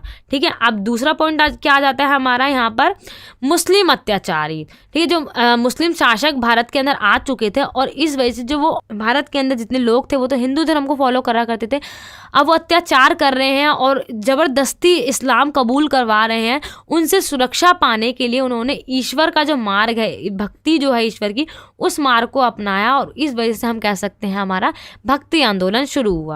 ठीक है, अब जो हमारा थर्ड पॉइंट है वो है हमारा इस्लाम का प्रभाव। इस्लाम का प्रभाव जो वो इतना ज़्यादा बढ़ता जा रहा था कि जो हिंदू धर्म है उसका प्रभाव बहुत ज़्यादा कम होता जा रहा था, इसलिए जो हमारा भक्ति आंदोलन है वो भी हमारा स्टार्ट हुआ। मंदिर व मूर्तियों का विनाश। इस्लाम के जितने भी हमारे शासक रहे, वो जो आक्रमणकारी रहे थे, वो क्या करते थे, मंदिरों को लूटपाट करना, मंदिरों की तोड़फोड़ करना, जिस वजह से लोगों को काफ़ी ज़्यादा परेशानियां हुआ करती थी। वो उपासना की जगह है, उन मंदिरों को तोड़ना और हिंदुओं को स्वतंत्र रूप से मंदिर में उपासना ना करने देना, ये सारे रोक टोक आना और ये सारी परिस्थितियों की वजह से क्या हुआ था, हमारा जो भक्ति आंदोलन है उसकी स्टार्टिंग हुई थी, हम कह सकते हैं उसका उद्भव एवं विकास हुआ था। ब्राह्मणवाद का जटिल होना। जो हमारा ब्राह्मणवाद है, यानी जो हमारा, जैसे आपने 12th क्लास में पढ़ा होगा कि जो हमारा जो ब्राह्मण है, ब्राह्मण क्या मानते हैं अपने आप को, जो ब्रह्मा है उसके हम सिर से पैदा हुए हैं, जिस वजह से वो अपने आप को काफ़ी ज़्यादा उच्च समझते हैं। उनकी जो भी वो रूल रेगुलेशन वो उनको सबको मानना होता है, बाकी सबके जो इसके नीचे के जो 3 वर्ण, इसी वजह इनके रूल रेगुलेशन वो बहुत ज़्यादा जटिल होते जा रहे थे। इसी वजह से इनको ख़त्म करने के लिए ही कौन सा आंदोलन हमारा स्टार्ट हो गया, भक्ति आंदोलन हमारा स्टार्ट हो जाता है। ठीक है, अब आ जाता है इसके समाज पर क्या प्रभाव पड़े। आप प्रभाव यहाँ पे देख सकते हैं, क्या क्या समाज पे, हमारे सोसाइटी ऊपर क्या प्रभाव पड़ते हैं इसके। सामाजिक समानता पर बल दिया। ठीक है। जब भक्ति आंदोलन हुआ, जैसे ऊंच नीच था समाज के अंदर जिस तरीके का, वो उसको ख़त्म करके सामाजिक समानता की बात करी उन्होंने, समाज सेवा की भावना उत्पन्न हुई, मतलब कि लोगों की हमें मदद करनी चाहिए, वो वाली भावना जो है वो उत्पन्न हुई ये वाले भक्ति आंदोलन होने के बाद। जो समाज के अंदर जितने भी धर्म हैं उनकी जो भी आधारभूत समानता पर बल दिया, यानी सभी धर्मों को समान मानने पर उन्होंने बल दिया, एक ईश्वर का प्रचार करा। यानी जैसे हिंदुइज्म में क्या होता है, काफ़ी सारे भगवान हैं, लेकिन उन्होंने भक्ति आंदोलन जिन्होंने करा था, जितने भी लोग उनके साथ जुड़े थे, उन्होंने एक ईश्वरवाद पर बल दिया, उसका प्रचार करा। ठीक है। क्षेत्रीय भाषाओं के साहित्य में वृद्धि हो, इसी वजह से अलग अलग क्षेत्रों में अलग अलग भाषाओं का भी विकास हुआ। हम कह सकते हैं अलग अलग साहित्य भी इन भाषाओं में हमारे लिखे गए। ये हमारे 3-4 पॉइंट हो जाएंगे कि कैसे कैसे क्या क्या प्रभाव पड़ा, कौन कौन से वजह से, किन किन कारणों से हमारा जो है भक्ति आंदोलन हमारा हुआ। ठीक है, वो पॉइंट याद रखने हैं आपको, प्रभाव याद रखना है, देन उसको पूरा आपको अच्छी तरीके से बनाकर लिखोगे, आपके मार्क्स बिल्कुल भी कट नहीं होंगे। आप इसको डीपली पढ़ोगे जब आप इस नोट को परचेज करोगे। ठीक है, परचेज कर लेना, लिंक वीडियो के डिस्क्रिप्शन बॉक्स में है। नेक्स्ट क्वेश्चन हम अपना देखते हैं। अपना 5th क्वेश्चन है हमारा, भक्ति काव्य की प्रमुख प्रवृत्तियों की व्याख्या करनी है हमें। प्रवृत्तियों का अर्थ होता है हमारा विशेषताएं। या तो आपसे एग्जाम में पूछा जाएगा भक्ति काव्य की प्रमुख विशेषताओं को बताइए, या आपसे बोला जाएगा उसकी प्रमुख प्रवृत्तियों को भी बताइए। ठीक है, सबसे पहले आपको जो हमारा भक्ति काल जो रहा है उसका इंट्रोडक्शन दे देना है, देन आपको उसकी विशेषताओं को बताना है।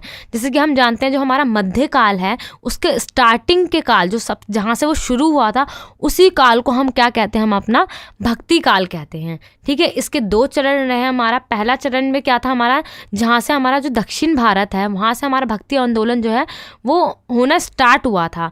अब दूसरे चरण में क्या हो जाता है, हमारा जो उत्तर भारत है, पहले दक्षिण भारत में हो रहा था प्रथम चरण में, बट सेकंड जो हमारा दूसरा चरण था उसके अंदर हमारा उत्तर भारत है, उसके अंदर भी पूरा जो हमारा भक्ति आंदोलन है पूरी तरीके से फैल जाता है।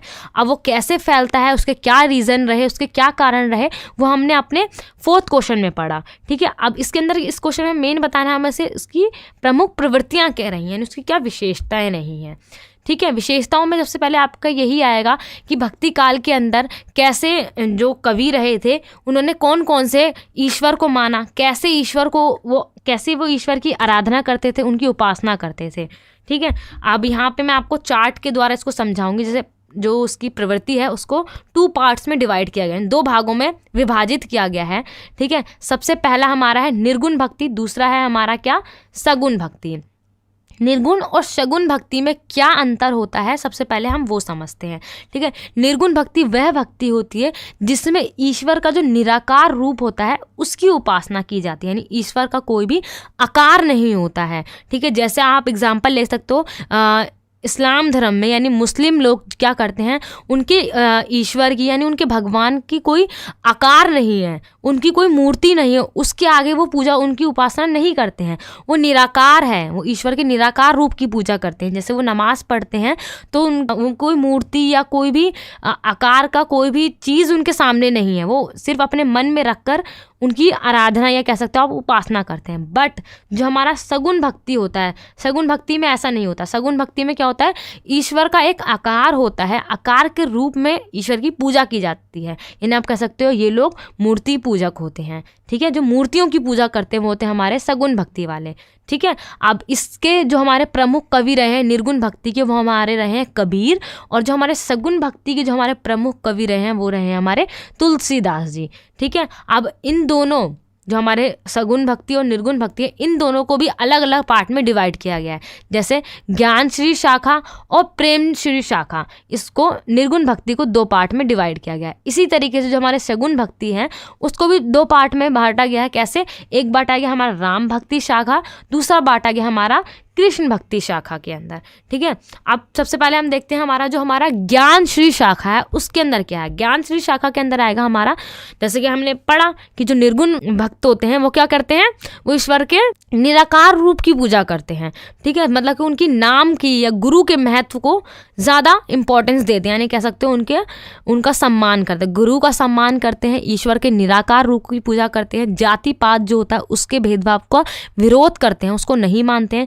जितने भी रूढ़िवाद या आडंबर, ये जो भी अंधविश्वास जो चला आ रहा था शुरू से, ठीक है, बलि वगैरह, इन सब में विश्वास नहीं रखते हैं, ठीक है, ऊंच नीच जाति, ठीक है, इन सारे जो भी रूढ़िवादी प्रथाएं, सती प्रथा, पर्दा प्रथा, ये प्रथाएं, उनका विरोध करते हैं, ठीक है। और जितने भी हमारे इनके संत रहे वो सभी अनपढ़ थे, बट फिर भी इनका जो अनुभव था वो बहुत ज़्यादा समृद्ध था, है ना। इसी वजह से इन्होंने इतनी अच्छी अच्छी बातें हमें बताई हैं अपने साहित्य के द्वारा। उनकी भाषाओं में बहुत सी बोलियों का आप कह सकते हो घोल मेल था, बताया गया था। अलग अलग भाषाएं जो हैं इनकी बोलियों में हमें दिखाई देती हैं, और उसी भाषा को हम क्या कहते हैं, सुदुक्कड़ी कहा जाता है। सुदुक्कड़ी का मतलब क्या होता है, खिचड़ी। जैसे खिचड़ी में क्या होता है, अलग अलग दालों को मिलाकर हमारी पूरी खिचड़ी बनाई जाती है। उसी तरीके से जो हमारे ज्ञान श्री शाखा के जितने भी हमारे संत रहे हैं, उनकी जो भाषा रही थी, उनकी जो बोलियां थी, वो हमारी कौन सी थी, सुदुक्कड़ी थी। सुदुक्कड़ी का मतलब क्या होता है, आप पंचमेल या कह सकते हो खिचड़ी, ठीक है।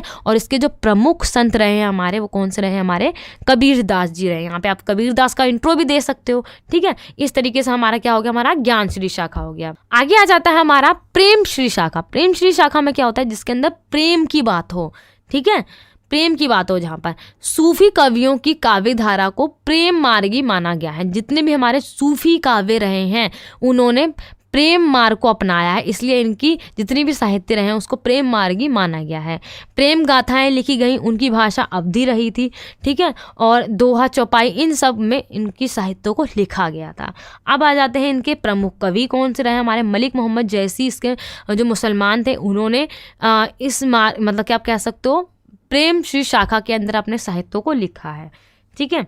और भी यहाँ पे आगे पॉइंट है, आप उनको पढ़ सकते हो। आगे हम देखते हैं अपना सगुन भक्ति। जैसे मैंने आपको बताया था, सगुन भक्ति के अंदर क्या होता है, ईश्वर का एक रूप होता है, एक आकार होता है हमारा, उनकी उपासना करी जाती है, उनकी पूजा करी जाती है, ठीक है। और ये अवतारवाद में विश्वास रखते हैं, ठीक है। जैसे विष्णु का अवतार हो गया, राम जी, कृष्ण, इन सब के अवतारों में वो विश्वास रखते हैं, जो हमारे शगुन भक्ति वाले जितने भी हमारे संत होते हैं। इसीलिए क्या है, जो विष्णु अथवा ब्रह्मा के 2 अवतार माने हैं उन्होंने, राम और कृष्ण, इन्हीं की पूजा करी जाती है इसके अंदर, ठीक है। जो राम भक्ति के जो हमारे भक्त रहे हैं वो हमारे रहे हैं तुलसीदास जी, और जो हमारे कृष्ण भक्ति के जो हमारे प्रसिद्ध कवि रहे हैं वो रहे हैं हमारे सूरदास जी, ठीक है। आप देखते हैं हमारा इसके जो हमारे 2 पार्ट्स थे, राम भक्ति और कृष्ण भक्ति। राम भक्ति जो शाखा रही है हमारी, उसमें क्या होता है, उसके अंदर जो विष्णु का जो अवतार है वो राम के रूप में उसकी पूजा करी जाती है, यानी विष्णु का अवतार माना गया है राम जी को, और उन्हीं की उपासना की जाती है। इसके मेन मैंने जैसे बताया आपको, जो हमारे कवि रहे हैं वो हमारे रहे हैं तुलसीदास जी। राम श्री शाखा या राम काव्य धारा के कवि कहलाए। इसके अंदर जिन्होंने भी साहित्य लिखे हैं इस काव्य धारा के अंदर, उनको राम श्री शाखा या राम काव्य धारा कवि कहलाए गए हैं।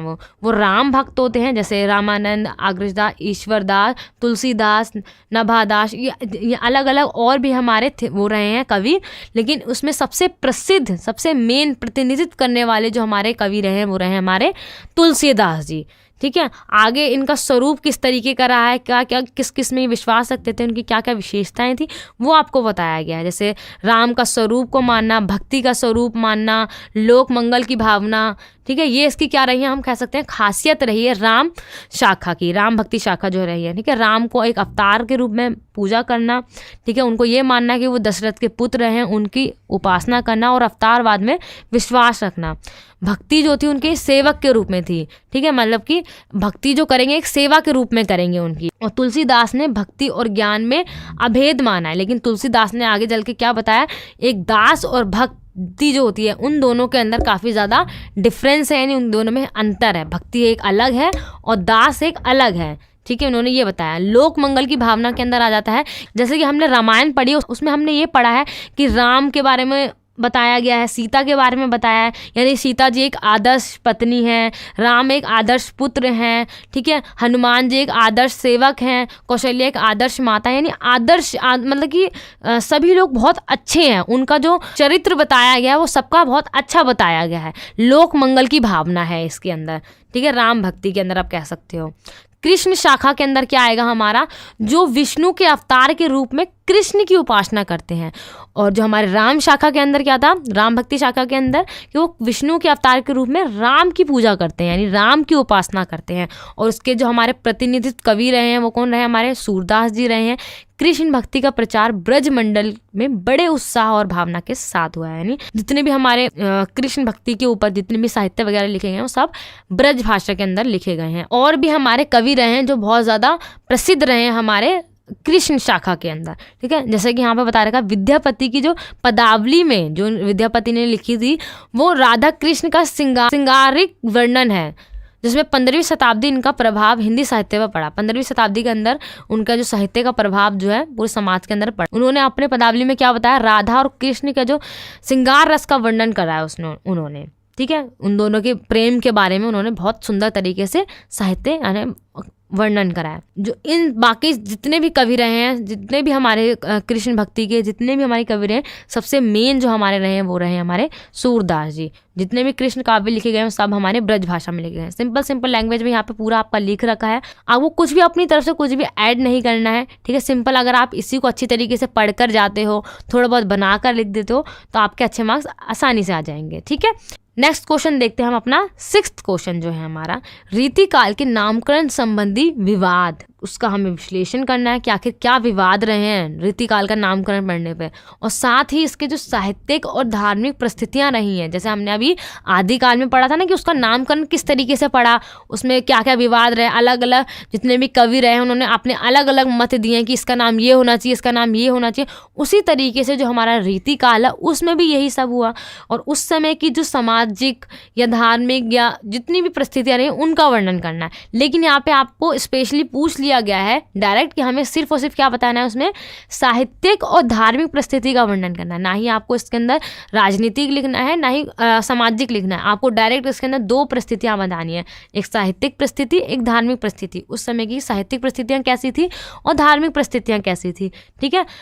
जैसे आदिकाल को लेकर सभी लोगों का मत एक नहीं था उसके नामकरण को लेकर, उसी तरीके से रीतिकाल में भी इसी तरीके से था, ठीक है। अब अलग अलग जो हमारे कवि रहे हैं उन्होंने अपने अलग अलग मत दिए हैं। जैसे आचार्य राम शुक्ल ने जो अपना पूरा रीतिकाल का जो पूरा कालखंड बताया वो ये बताया 1700 से लेकर 1900 तक बताया है इसका पूरा कालखंड। उनके अनुसार क्या है, इस काल में रीति तत्व जो है उसमें प्रधानता रही, यानी सबसे पहले इसको रखा गया है। इसी को ध्यान में रखते हुए इसका नाम क्या पड़ गया, हमारा रीतिकाल पड़ जाता है, ठीक है। प्रतिभा दिखाने के लिए इन कवियों के लिए लक्षण ग्रंथ लिखना अनिवार्य था। अगर किसी भी कवि को अपने काव्य की प्रतिभा को दिखाना है कि मैं बहुत अच्छा लिखता हूँ, उसके लिए उन सभी कवियों को सबसे पहले क्या लिखना पड़ता था, लक्षण ग्रंथ लिखना पड़ता था। वो उनके लिए बहुत ज़्यादा अनिवार्य था। इस युग में इस बात पर विवाद होते थे कि इस पंक्ति में कौन सा अलंकार, शब्द, शक्ति, रस या ध्वनि है, ठीक है। अगर वो कोई भी पंक्ति लिखते थे तो उस पंक्ति के अंदर कौन सा शब्द जो है वो अलंकार है, उसके अंदर कौन सा शब्द है, कौन सी शक्ति है, कौन सा रस है, उसके अंदर कौन सी ध्वनि निकल के आ रही है, ये सारे विवाद उन सारे कवियों में हुआ करते थे, ठीक है। रीतिकाल के नामकरण से संबंधी जो विवाद रहे हैं वो यहाँ पे आपको बता दिए गए हैं कि कैसे अलग अलग जितने भी हमारे इतिहासकार साहित्यकार रहे हैं उन्होंने अपने अलग अलग मत दिए हैं, ठीक है। आप इसको यहाँ पे आसानी से इसको रीड आउट कर सकते हो, ठीक है। बहुत ही इजी लैंग्वेज में यहाँ पे आपको समझाया गया है। जैसे यहाँ पे हम सबसे पहले देखते हैं जो हमारे आचार्य शुक्ल हैं उन्होंने क्या बताया, रीतिकाल का नामकरण करते हुए उन्होंने ये बोला इसका नाम श्रृंगार काल का विकल्प उपलब्ध है। यानी हम कह सकते हैं इसको हम श्रृंगार काल भी कह सकते हैं, क्योंकि इस समय में श्रृंगार रस जो है हमारा उसको बहुत ज़्यादा प्रयोग करा गया, इसलिए हम ये भी नाम रख सकते हैं। इसकी प्रधानता रही है, मतलब जितने भी काव्य लिखे गए हैं श्रृंगार रस की प्रधानता रही है, इसलिए हम इसको रस काल या श्रृंगार काल इस नाम से भी हम इसको पुकार सकते हैं। लेकिन जो हमारे मिश्र बंधुओं ने इस काल को क्या कहा, अलंकृत काल कहा है। अलंकृत काल इसलिए कहा उन्होंने क्योंकि उस समय में अलंकार पे बहुत ज़्यादा ध्यान दिया जाता था कि अगर हम कोई भी कविता लिख रहे हैं, कोई भी काव्य लिख रहे हैं, तो उसको सजाने के लिए, जैसे अगर किसी लड़की को अच्छा दिखना है तो वो क्या करती है, मेकअप करती है, गहने पहनती है। इसी तरीके से अगर हमें किसी काव्य को अगर सुंदर दिखाना है तो उसके अंदर कवि क्या करते हैं, अलंकार का प्रयोग करते हैं। अलंकार एक ज्वेलरी का काम करते हैं, गहनों का काम करते हैं, यानी वो काव्य को सुंदर बना देते हैं, ठीक है। इसलिए उन्होंने क्या कहा, अलंकार पढ़ना चाहिए इसका नाम। दूसरी बात यहाँ पे ये निकल कर आती है कि इस काल से पहले या बाद में भी जहाँ अधिक अलंकार कविताएं सामने आती हैं तो उनका नामकरण भी क्या अलंकारों के आधार पर करने की सोच सकते हैं। मतलब आगे के कवि ये कहते हैं कि अगर ऐसा होता है कि आगे के समय में इन फ्यूचर में कभी भी किसी कविताओं में अलंकार का काफ़ी ज़्यादा प्रयोग करा जाता है किसी काल के अंदर, क्या उसका नाम भी हम अलंकृत कविताएं रख देंगे, यानी उसका उस पूरे टाइम पीरियड का नाम अलंकृत काल रख देंगे। लेकिन जब भी इसका नाम क्या पड़ गया, रीति काल पड़ गया, क्योंकि यहाँ पे रीति की प्रधानता थी, इसलिए उसका नाम क्या पड़ गया, हमारा रीति पड़ गया। यहाँ पे आपको मैंने पैराग्राफ में समझा रखा है, यहाँ पे पॉइंट दे रखा है कि रामाशंकर शुक्ल ने क्या कहा था, डॉक्टर, ठीक है, भागीरथ मिश्र ने क्या कहा था, पंडित विश्वनाथ प्रसाद मिश्र ने क्या कहा था।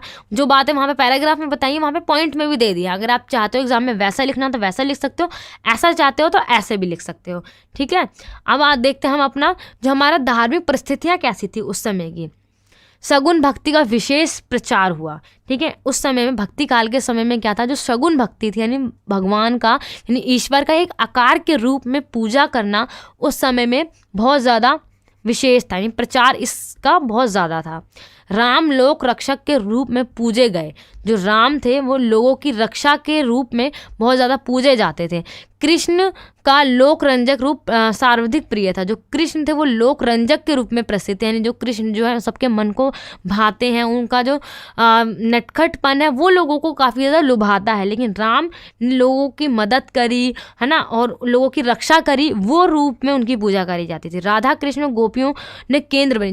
जो हमारा कृष्ण भक्ति है उनके काव्यों में जो राधा कृष्ण है या उनकी गोपियाँ रहीं जो कृष्ण जी की, वो ये तीनों चीज़ें उनके काव्यों का केंद्र बनती हैं, ठीक है। अगर हम कोई भी कृष्ण भक्ति के ऊपर जो भी अगर हम कोई भी काव्य पढ़ते हैं कोई भी, तो उसके अंदर हमारी चाहे राधा की बात होगी, कृष्ण गोपियों की बात होगी, या कृष्ण या राधा की बात होगी, यही इन्हीं की जितनी भी हमारी क्रीड़ाएं मतलब होता है जो भी हमारी उनकी एक्टिविटी हुआ करती थी वो सब विहार, यानी जो अगर गोपियाँ उनसे बिछड़ गई हैं, वो श्रृंगार रस, वियोग रस, इन सभी को प्रयोग कर कर लिखा जाता था। ऐसी थी उस समय की हमारी, हम कह सकते हैं, धार्मिक परिस्थितियाँ। नेक्स्ट हमारा जो है साहित्यिक परिस्थितियाँ उस समय में कैसी थी।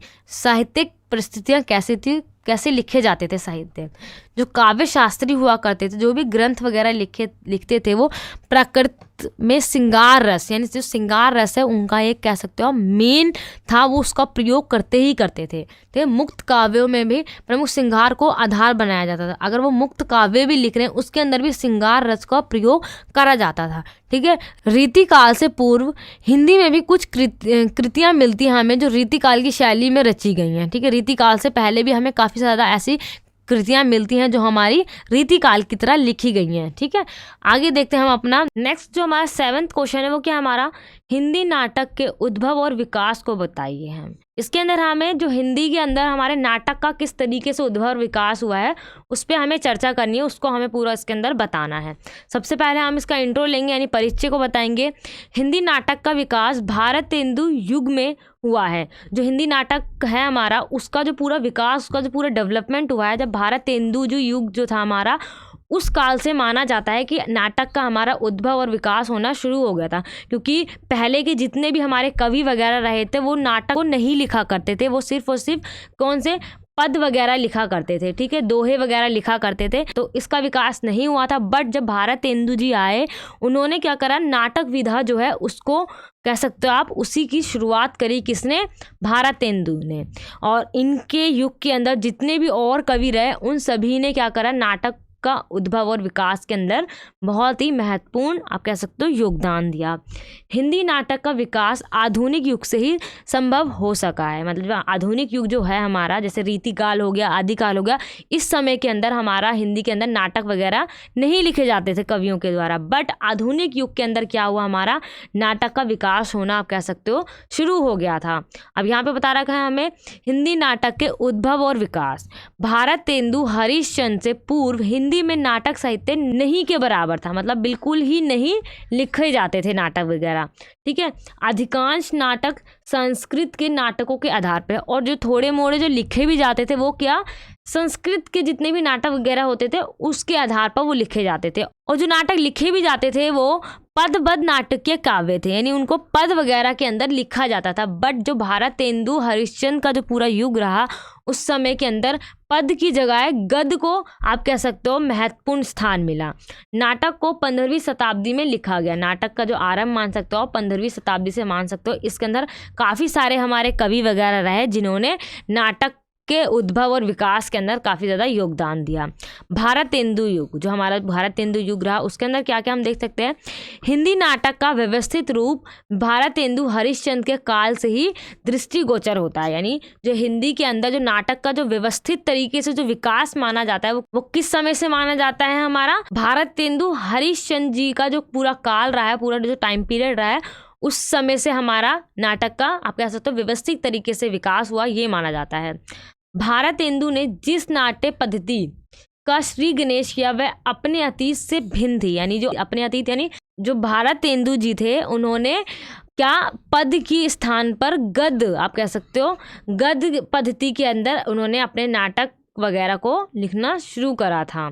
ठीक है। राम और कृष्ण के स्थान पर सामाजिक तथा राजनीतिक विषयों को ग्रहण किया। यानी पुराने समय में जो भी कहानी वगैरह या नाटक वगैरह अगर लिखे भी जाते थे उसके अंदर जैसे राम की पूरी आप कह सकते हो नाटक वगैरह लिख दिया, जो पूरा राम का जो पूरा आप कह सकते हो जीवन रहा है उसके ऊपर, कृष्ण जी का जो पूरा जीवन रहा है उसके ऊपर नाटक लिख दिया। इस तरीके के नाटक मिला करते थे प्राचीन समय में। परंतु बाद में क्या हुआ, जब भारतेंदु जी का जो पूरा समय आया उसके अंदर इन सारे आप कह सकते हो विषयों की जगह पर अब विषय जो थे हमारे वो चेंज हो गए थे। अब जो समाज के अंदर जो समस्याएं चल रही थी उसके ऊपर उन्होंने क्या करा, नाटक वगैरह को लिखना शुरू करा था। और राजनीतिक विषय यानी राजनीति के अंदर जो जो विषय होते हैं उसको लोगों के सामने पेश करना अब भारतेंदु जी के युग से स्टार्ट हो गया था, यानी शुरू हो गया था। भारतेंदु युग के नाटककारों में भारतेंदु हरिश्चंद्र ही प्रमुख नाटककार थे। मतलब ये जो पूरा हमारा टाइम पीरियड रहा है, पूरा जो समय रहा है हमारा, उसके अंदर सबसे महत्वपूर्ण जो कवि माने जाते हैं वो नाटक के अंदर वो भारतेंदु हरिश्चंद्र ही प्रमुख नाटककार माने जाते हैं। इन्होंने अलग अलग नाटक लिखे, बहुत सारे नाटक लिखे और काफ़ी ज़्यादा वो सभी नाटक जो है हम कह सकते हैं प्रसिद्ध भी हुए।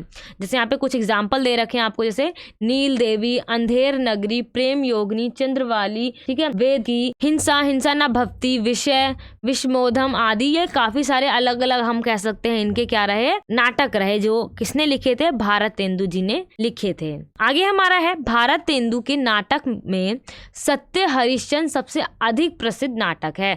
उन्होंने जितने भी नाटक लिखे उसके अंदर जो उन्होंने ये वाला नाटक लिखा था सत्य हरिश्चंद्र, ये नाटक आप कह सकते हो सबसे ज्यादा प्रसिद्ध हुआ था। आगे हमारा ये है कि जो हमारे भारतेंदु जी थे उन्होंने जितने भी नाटक वगैरह लिखे उनके उस नाटक कला के ऊपर संस्कृति, अंग्रेजी, बंगला, इन तीनों ही भाषाओं का आप कह सकते हो उनके नाटक पे बहुत गहरा प्रभाव मिलता है हमें देखने को। ठीक है, इन तीनों का ही मिश्रण से आप कह सकते हो थोड़ा थोड़ा उन्होंने कुछ शब्द संस्कृत से लेकर कुछ अंग्रेजी के कुछ बंगला के, इन सभी भाषाओं को मिलाकर अपने नाटकों का निर्माण किया था। इन्होंने रंगमंच के लिए उपयुक्त नाटकों की रचना की थी।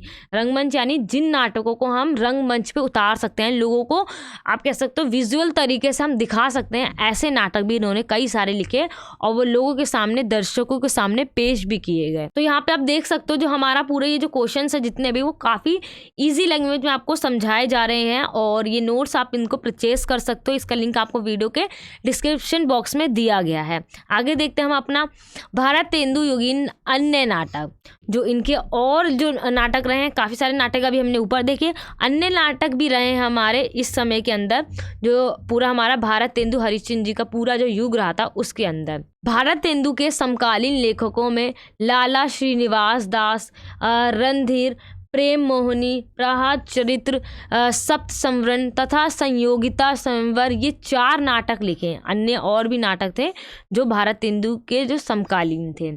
ठीक है, आगे हमारा क्या है, यहाँ पे काफ़ी सारे आपको नाटक वगैरह ही दिखा रखे हैं, जितने भी हमारे नाटक हैं वो बता रखे हैं। आपको इसमें से 4-5 नाटक याद कर लेना है और इन्हीं को आपको लिखना है अन्य नाटक के अंदर। ठीक है, अब आता है हमारा भारतेंदु युग के बाद जो हमारा एक युग आता है वो आता है हमारा द्विवेदी युग। द्विवेदी युग के अंदर हमारा जो नाटक का विकास किस तरीके से हुआ, क्या नाटक बहुत तेज़ी से बढ़े या उनका जो लिखना जो है वो घट गया था, उसका जो विकास जो है वो धीमा पड़ गया था, ये देखना है हमें।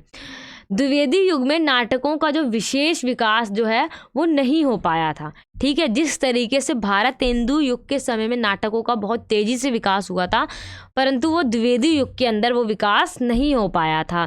सिर्फ इस युग के अंदर सिर्फ एक ही ऐसे कवि थे जिनके नाटक जो है बहुत ज़्यादा आप कह सकते हो प्रसिद्ध माने गए थे, बद्रीनाथ भट्ट जी थे। उनके अलावा और कोई भी ऐसा प्रतिभाशाली नाटककार नहीं हुआ जिसने क्या करा, नाटकों की रचना में इतनी प्रसिद्धि प्राप्त करी हो।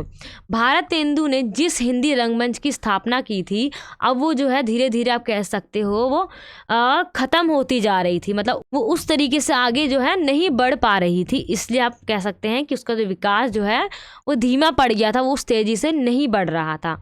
उर्दू लेखकों के चुलबुलेपन के कारण जो है हमारा वो जो नाटक का जो विकास है वो स्थिर पड़ गया, ठीक है, रुक गया था। प्रसाद युग के अंदर हम क्या देखते हैं, जयशंकर प्रसाद ने हिंदी के नाटक के साहित्य में नए युग का सूत्रपात किया। जिस तरीके से भारतेंदु युग के समय में नाटकों का विकास बहुत आप कह सकते हो बड़ी तेज़ी से हुआ, उसी तरीके से प्रसाद जी के युग में भी जो नाटकों का विकास है वो बहुत अच्छा हुआ था, मतलब बहुत तेज़ी से हुआ था। इसलिए क्या कहा जाता है, जो प्रसाद जो युग था हमारा, वो जो युग है पूरा, उसने नाट्य साहित्य के अंदर नए युग का सूत्रपात किया, यानी नए युग को जोड़ दिया।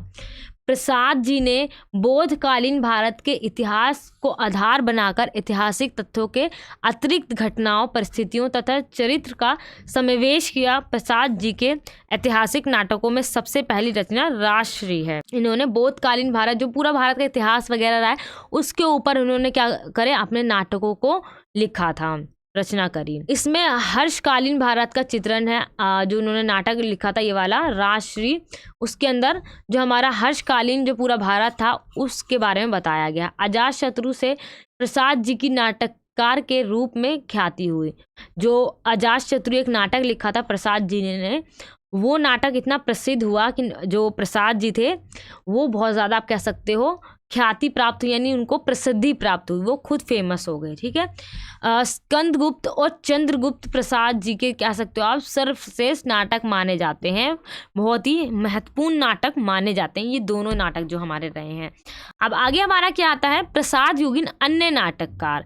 अन्य नाटककारों में कौन आते हैं हमारे, माखनलाल, बेचैन शर्मा और आते हैं हमारा गोविंद बल्लभ पंत, ठीक है। इन लोगों ने अलग अलग तरीके के आप कह सकते हो नाटकों को लिखा था अपने इस काल के अंदर। सामाजिक, ऐतिहासिक तथा पौराणिक सभी प्रकार के नाटक लिखे थे, यानी इन्होंने ये विषय बनाए थे आप कह सकते हो। जितने भी हमारे नाटककार रहे, इन्होंने उस समय की जो सामाजिक स्थिति थी उस समय में, मतलब कि ऐतिहासिक यानी जो पुराना जो अतीत बीत चुका है उनको विषय बनाकर उन्होंने अलग अलग तरीके के नाटकों को लिखा था। पौराणिक यानी जो राम के ऊपर, कृष्ण के ऊपर, अलग अलग भगवान यानी वेद ग्रंथ वगैरह को पौराणिक कथाएं माना जाता है, उनको आप कह सकते हो आधार बना के उन्होंने अपने नाटक वगैरह को लिखना शुरू करा था इन अन्य नाटककारों ने। आधुनिक युग के जो नाटक रहे हमारे, आधुनिक युग के नाटककारों में हरि कृष्ण प्रेमी, लक्ष्मी नारायण मिश्र, उदय शंकर भट्ट सेठ, गोविंदास तथा उपेंद्र नाथ अशक अधिक प्रसिद्ध हुए थे। ये अलग अलग आप कह सकते हो नाटककारों के नाम दे रखे हैं। ये सारे जितने भी हमारे नाटककार रहे हैं आधुनिक युग के अंदर काफ़ी ज़्यादा हम कह सकते हैं प्रसिद्ध माने गए। इनके नाटक जो थे मुस्लिम कालीन भारत के इतिहास से संबंधित थे, यानी ये जितने भी हमारे नाटककार रहे इन्होंने जो मुस्लिमों का जो इतिहास रहा है उससे संबंधित उन्होंने नाटकों को आप कह सकते हो लिखा था, यार रचा था आप कह सकते हो, ठीक है। लक्ष्मी नारायण मिश्र के नाटक, यहाँ पे उनके नाटक के बारे में क्या बता रखा है, लक्ष्मी नारायण मिश्र के अधिकांश नाटक समाज संबंधी और समस्या मूलक हैं, ठीक है। जो समाज के अंदर जितने भी समस्याएं वगैरह थी उसके आधार पर उन्होंने नाटकों को लिखा था। मिश्र जी के नाटकों में अशोक, सन्यासी, सिंदूर की होली, राक्षस का मंदिर, मुक्ति, दशवमेघ आदि मुख्य हैं, ठीक है। ये सारे जो हैं इनके आप कह सकते हो अलग अलग तरीके के नाटक रहे हैं।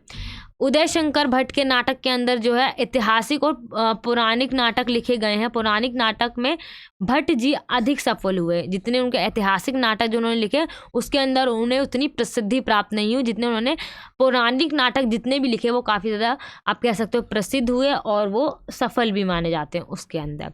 सेठ गोविंद दास के नाटक के अंदर क्या है हमारा, सेठ गोविंद दास ने सबसे बड़ी संख्या में नाटक लिखे थे। उन्होंने बहुत बड़ी संख्या के अंदर नाटकों को लिखा था, ऐतिहासिक, सामाजिक, पौराणिक, ठीक है, और राजनीतिक, ये जितने भी विषय रहे उन सभी विषयों को आप कह सकते हो उन्होंने कवर करा। उन सभी के ऊपर उन्होंने अलग अलग तरीके के नाटकों को लिखा, क्योंकि चाहे आप कह सकते हो समाज के अंदर जो भी समस्याएं हों, पौराणिक कथाओं के अंदर आप कह सकते हो जो भी समस्याएं समाज के अंदर उस समय थी, वो लोगों के सामने प्रकट करना, ताकि आने वाले समय में लोग जो है इस तरीके की समस्या दोबारा से आप कह सकते हो खड़ी ना करें, और उसका आप साथ साथ में आप कह सकते हो उसका उन्होंने समाधान भी दिया।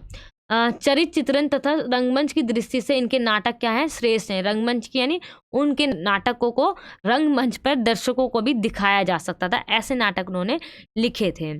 उपेंद्र नाथ अशोक भी आधुनिक काल के आप कह सकते हो उल्लेखनीय नाटककार हैं। उन्होंने अपने नाटकों में समाज पर तीखे व्यंग करे हैं, ठीक है, जो समाज के अंदर जो भी आप कह सकते हो बुराइयां चल रही हैं उसके ऊपर उन्होंने तीखे व्यंग करे हैं। व्यंग यानी आप कह सकते हो कटाक्ष मारना, ठीक है, उसकी एक तरीके से आप कह सकते हो आलोचना करना।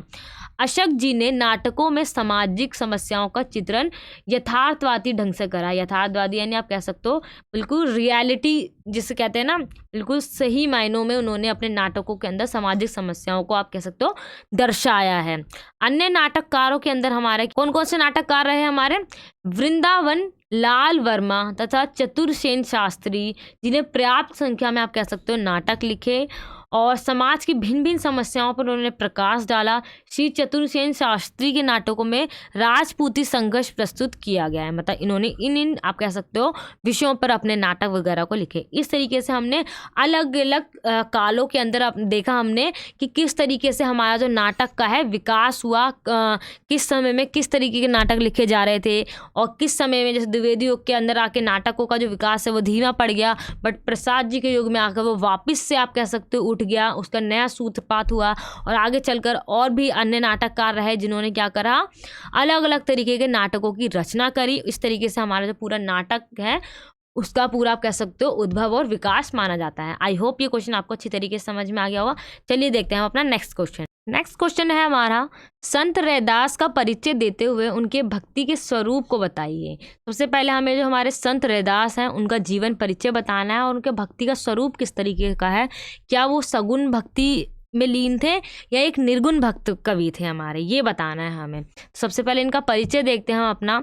संत कवि रैदास संत रविदास के नाम से भी जाने जाते हैं, ठीक है, जो हमारे रैदास हैं वो रविदास के नाम से भी जाने जाते हैं। रैदास संत कवि दार्शनिक समाज सुधारक सभी थे, मतलब हम ये मानते हैं कि जो एक हमारे कवि भी थे, दार्शनिक भी थे। दार्शनिक वो होता है जो आगे जो आने वाली जितनी भी प्रॉब्लम्स हैं उनका सॉल्यूशन को बताए, वो भी थे। समाज सुधारक, जो उस समय में जो समाज के अंदर जो भी बुराइयां चल रही थी उनको सुधारने के लिए उन्होंने अपने काव्यों की रचना करी थी, तो एक ये समाज सुधारक कवि भी माने जाते हैं।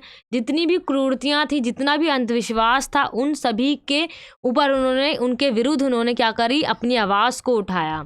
सतगुरु और जगत गुरु, ये दो उपाधियां इनको प्राप्त थी, किसको, रैदास को।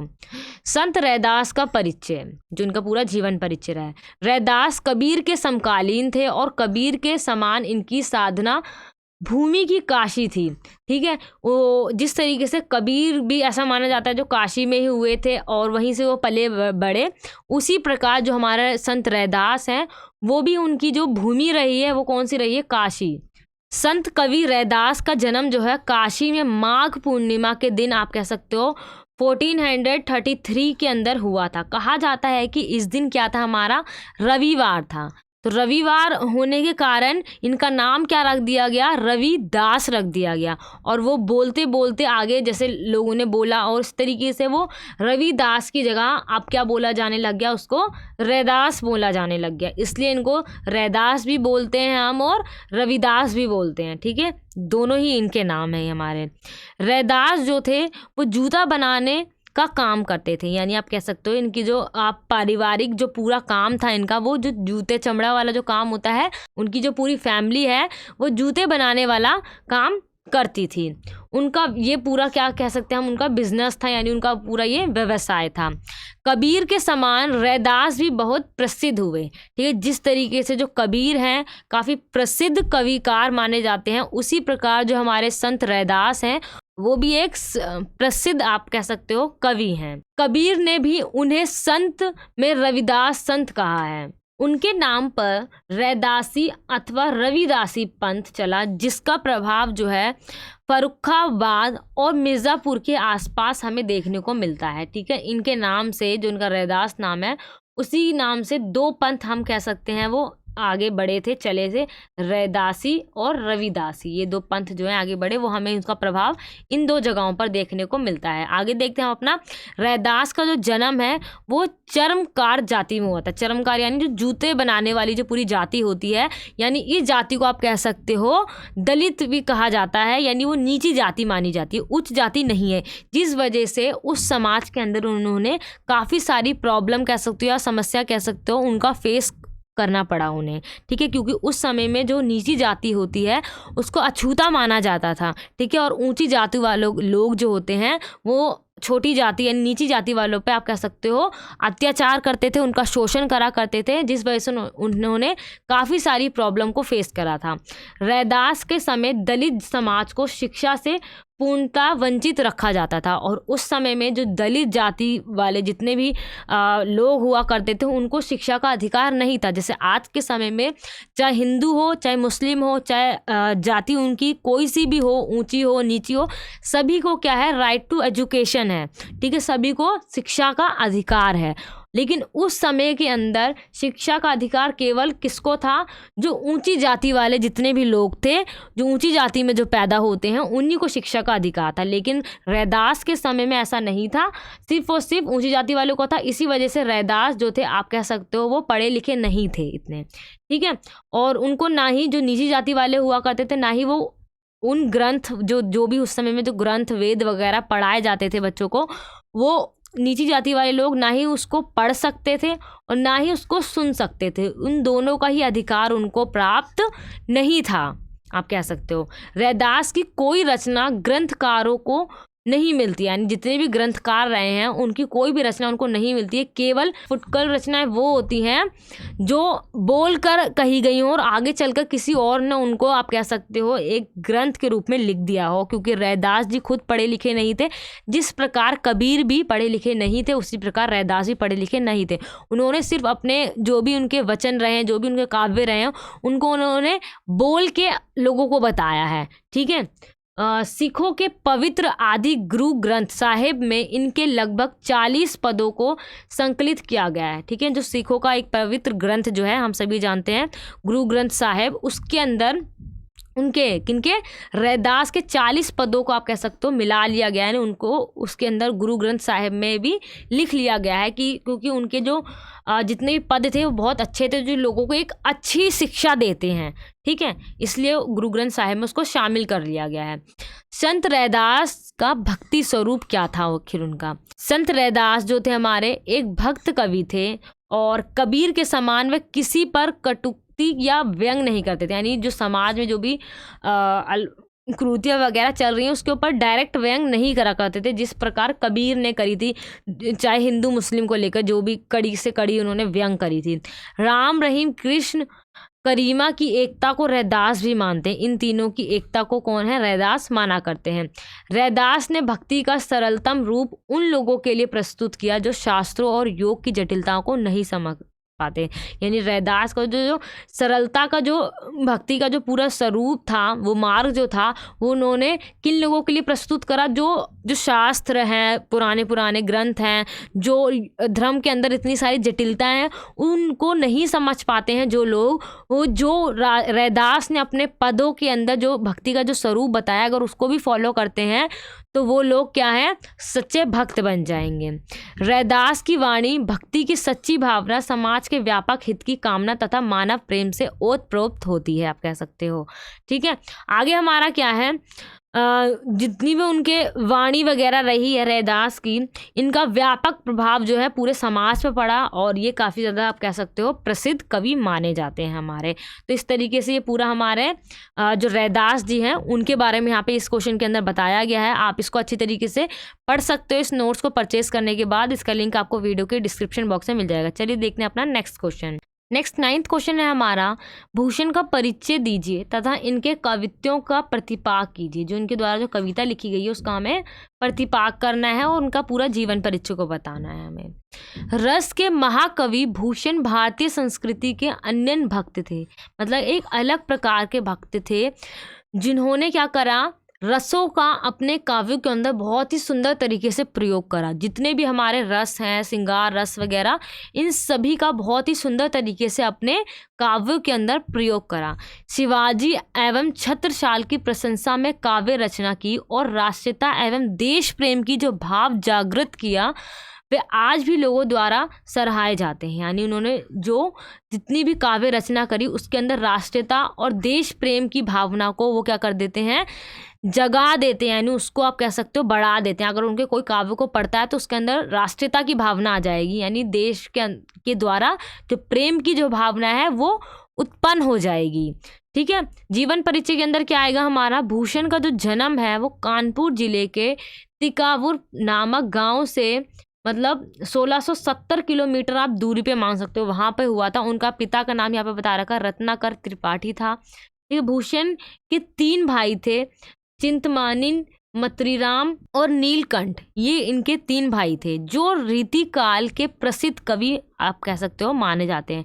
भूषण का वास्तविक नाम क्या था, अज्ञात था।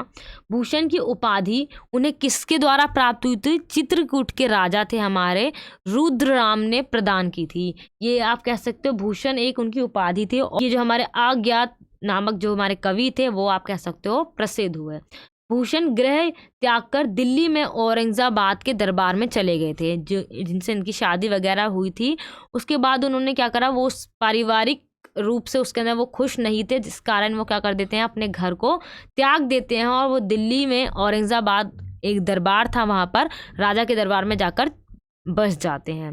चित्रकूट के राजा रुद्रराम के दरबार में चले गए और वहाँ पे उनको काफ़ी ज़्यादा सम्मान वगैरह मिला। ठीक है, इसके बाद वे शिवाजी और महाराजा छत्रसाल के दरबार में रहे। ठीक है, और उसके बाद वो कहाँ से, रुद्रराम के दरबार से जब कहाँ चले जाते हैं, जो शिवाजी हैं उनकी काफ़ी ज़्यादा आप कह सकते हो प्रसिद्धि में अपनी रचनाओं को लिखना शुरू करा। इनकी अलग अलग तरह की रचनाएं हैं, यहाँ पे इनकी रचनाओं के नाम लिख रखा है, जैसे शिव बानी, शिवराज भूषण और छत्रसाल दशक। शिव बानी में महाराजा छत्रपति शिवाजी के शौर्यपूर्ण कार्यों का वर्णन किया गया है। ठीक है, इसके अंदर उन्होंने किसके बारे में बताया है, जो छत्रपति जो हमारे शिवाजी थे उनका शौर्यपूर्ण यानी जो भी वो कार्य करते थे वो उसका पूरा उन्होंने सुंदर तरीके से वर्णन करा है। ठीक है, साहित्यिक व्यक्तित्व में हम क्या देखते हैं, उनके लोकनायकों शिवाजी एवं छत्रसाल के वीरोचित गुणों का प्रकाशन इनके काव्यों का मुख्य विषय रहा है। जो भी इन्होंने काव्य रचना करी उसके अंदर उन्होंने छत्रपति शिवाजी की जो वीरता है उस पर प्रकाश डाला है। काव्यों में वीर रस एवं राष्ट्रीयता की जो भावना है वो आप कह सकते हो कूट कूट कर भरी है। उसको अगर कोई पढ़ लेता है तो उसके अंदर उसके मन के अंदर जो देश के प्रति जो प्रेम है वो उमड़ आएगा। ठीक है, उसका बहुत ही सुंदर तरीके से उसके अंदर अभिव्यक्त किया गया है उनके काव्यों के अंदर। भूषण को हिंदी साहित्य का सर्वप्रथम राष्ट्र कवि माना जाता है, जिन्होंने अपने काव्यों के अंदर देश के प्रति जो इतना प्रेम को दिखाया है वो इसी कारण वो पूरे हिंदी साहित्य के अंदर सर्वप्रथम राष्ट्र कवि माने जाते हैं। कला पक्ष की अगर हम विशेषता करते हैं उनकी, तो उनकी जो भाषा रही है वो शुरू से ही ब्रज भाषा रही है उनकी रचनाओं के अंदर। ठीक है, और मुहावरे और जो भी लोकोक्तियाँ रही हैं उनका उन्होंने बहुत ही सुंदर तरीके से प्रयोग करा है।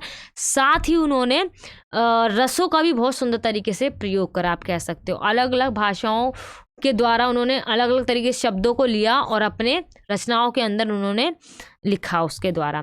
कविता के प्रतिपाग में आप वही करोगे, जैसे आपने कोई इंग्लिश की कोई भी स्टोरी वगैरह पढ़ी उसके फिर आप समरी को याद रखते हो ना जिस तरीके से, उसी प्रकार आपको हिंदी के अंदर इनकी जितनी भी आप कह सकते हो कविताएं रहती हैं उन कविताओं का आप कह सकते हो सार मान लो, आप समरी मान लो, उसको आपको अपनी भाषा के अंदर प्रतिपाग के अंदर लिखना होता है। ठीक है, जैसे जो उन्होंने छत्रपति शिवाजी के ऊपर जो अपनी कविता लिखी थी उसको आपको यहाँ पे अपने भाषा में यानी अपनी लैंग्वेज के अंदर बताना है कि किस तरीके से वो एक बहुत ही बहादुर आप कह सकते हो राजा माने जाते हैं, जिनका नाम सुनते ही जो सामने वाला दुश्मन जो है वो कांप उठता है उनकी सेनाओं को देखकर कि उनकी इतनी विशाल सेना है, उनकी पैदल सेना आप कह सकते हो और हाथी की सेना। तो इसी वजह से जो दुश्मन है यानी जो शत्रु है वो शिवाजी से लड़ने की सोच भी नहीं सकता। जो छत्रपति जो हमारे शिवाजी थे, राजा थे हमारे, तो भारत के प्राचीन समय के अंदर, तो वो उनसे लड़ने की वो सोच भी नहीं पाता था, क्योंकि इनके पास जो इतनी भारी भरकम जो सेना थी उसको सुनकर ही उसको देखकर ही लोग जो हैं सामने वाले वो क्या है घबरा जाते थे। तो उनकी वीरता के बारे में उन्होंने बताया कि किस तरीके से उन्होंने भारत की रक्षा करी और उनके अंदर कितनी वीरता थी। उन्होंने सारे युद्धों में क्या है आप कह सकते हो वो विजय हुए और अपने शत्रु को पराजित करा। उस पूरी वीरता को उन्होंने बहुत ही सुंदर तरीके से अपनी कहानी के अंदर बताया। इसलिए इनके जितने भी रचनाएं रहे हैं उसके अंदर वीर रस हमें देखने को मिलता है। तो वीर रस उन्होंने बहुत ही आप कह सकते हो प्रमुख रूप से अपने काव्यों के अंदर प्रयोग करा है। इस तरीके से आपको क्या कर देना है, कविता का प्रतिपाक करना है, जो आपको बस शॉर्ट में स्टोरी को याद रखना है और उसी को अपने आप बना कर लिख देना है कि शिवाजी जो थे वो किस तरीके थे और दुश्मन कैसे उनसे घबरा जाया करते थे, उनकी कौन कौन सी सेना वगैरह हुआ करती थी, उन सभी को आपको बनाकर लिख देना है यहाँ पर। तो आपका क्या हो जाएगा, हमारा ये जो उनके द्वारा जो कविता लिखी गई है उसका प्रतिपाक हो जाएगा। ठीक है, चलिए देखते हैं अब अपना next question. Next 10th question हमारा, हिंदी साहित्य में बिहारी के महत्व और उनके साहित्य में योगदान का वर्णन कीजिए। अब जो भी हमारे क्वेश्चन आ रहे हैं, जैसे पहले हमने आदिकाल, रीतिकाल, इन सब के बारे में पढ़ा था स्टार्टिंग के क्वेश्चन में, बट अब जो हमारे क्वेश्चन आ रहे हैं वो हमारे जितने कवि रहे हैं उनके बारे में आ रहे हैं कि आखिर उनका क्या महत्व है, उनका क्या योगदान है हिंदी साहित्य के अंदर, उनका जीवन परिचय बताइए। इस तरीके के क्वेश्चन आपसे पूछे जा रहे हैं हम।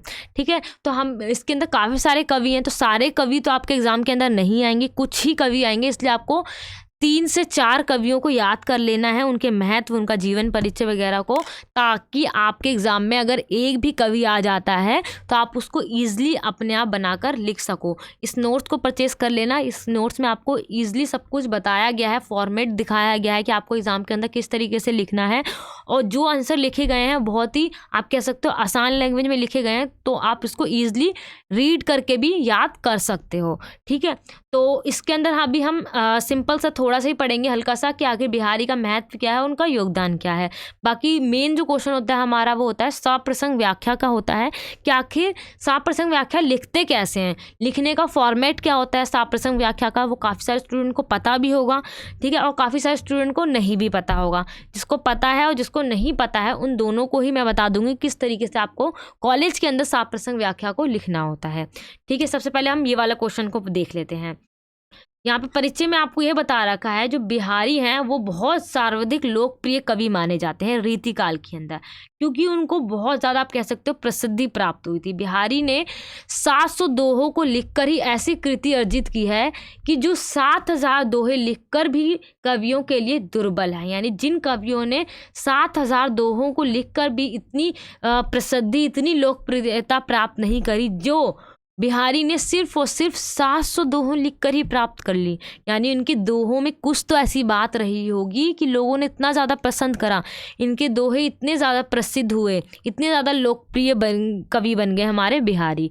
ठीक है, तो ये इनका आप कह सकते हो महत्व हो गया। योगदान में भी आप लिख सकते हो कि इनके जो काव्य थे वो हिंदी साहित्य के अंदर इतने ज़्यादा महत्वपूर्ण है कि इनके बिना हिंदी साहित्य आप कह सकते हो अधूरा माना जाएगा, जो इनके जितने भी दोहे वगैरह रहे हैं।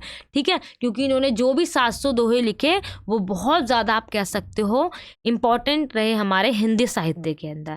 ठीक है, और इनकी जो भी काव्यगत विशेषता वगैरह रही है वो आप यहाँ पे इजीली बता सकते हो कि इनकी जो भाषा रही है वो शुरू से ही हम कह सकते हैं वो ब्रज भाषा में इन्होंने जितने भी काव्यों की रचना करी वो ब्रज भाषा के अंदर करी।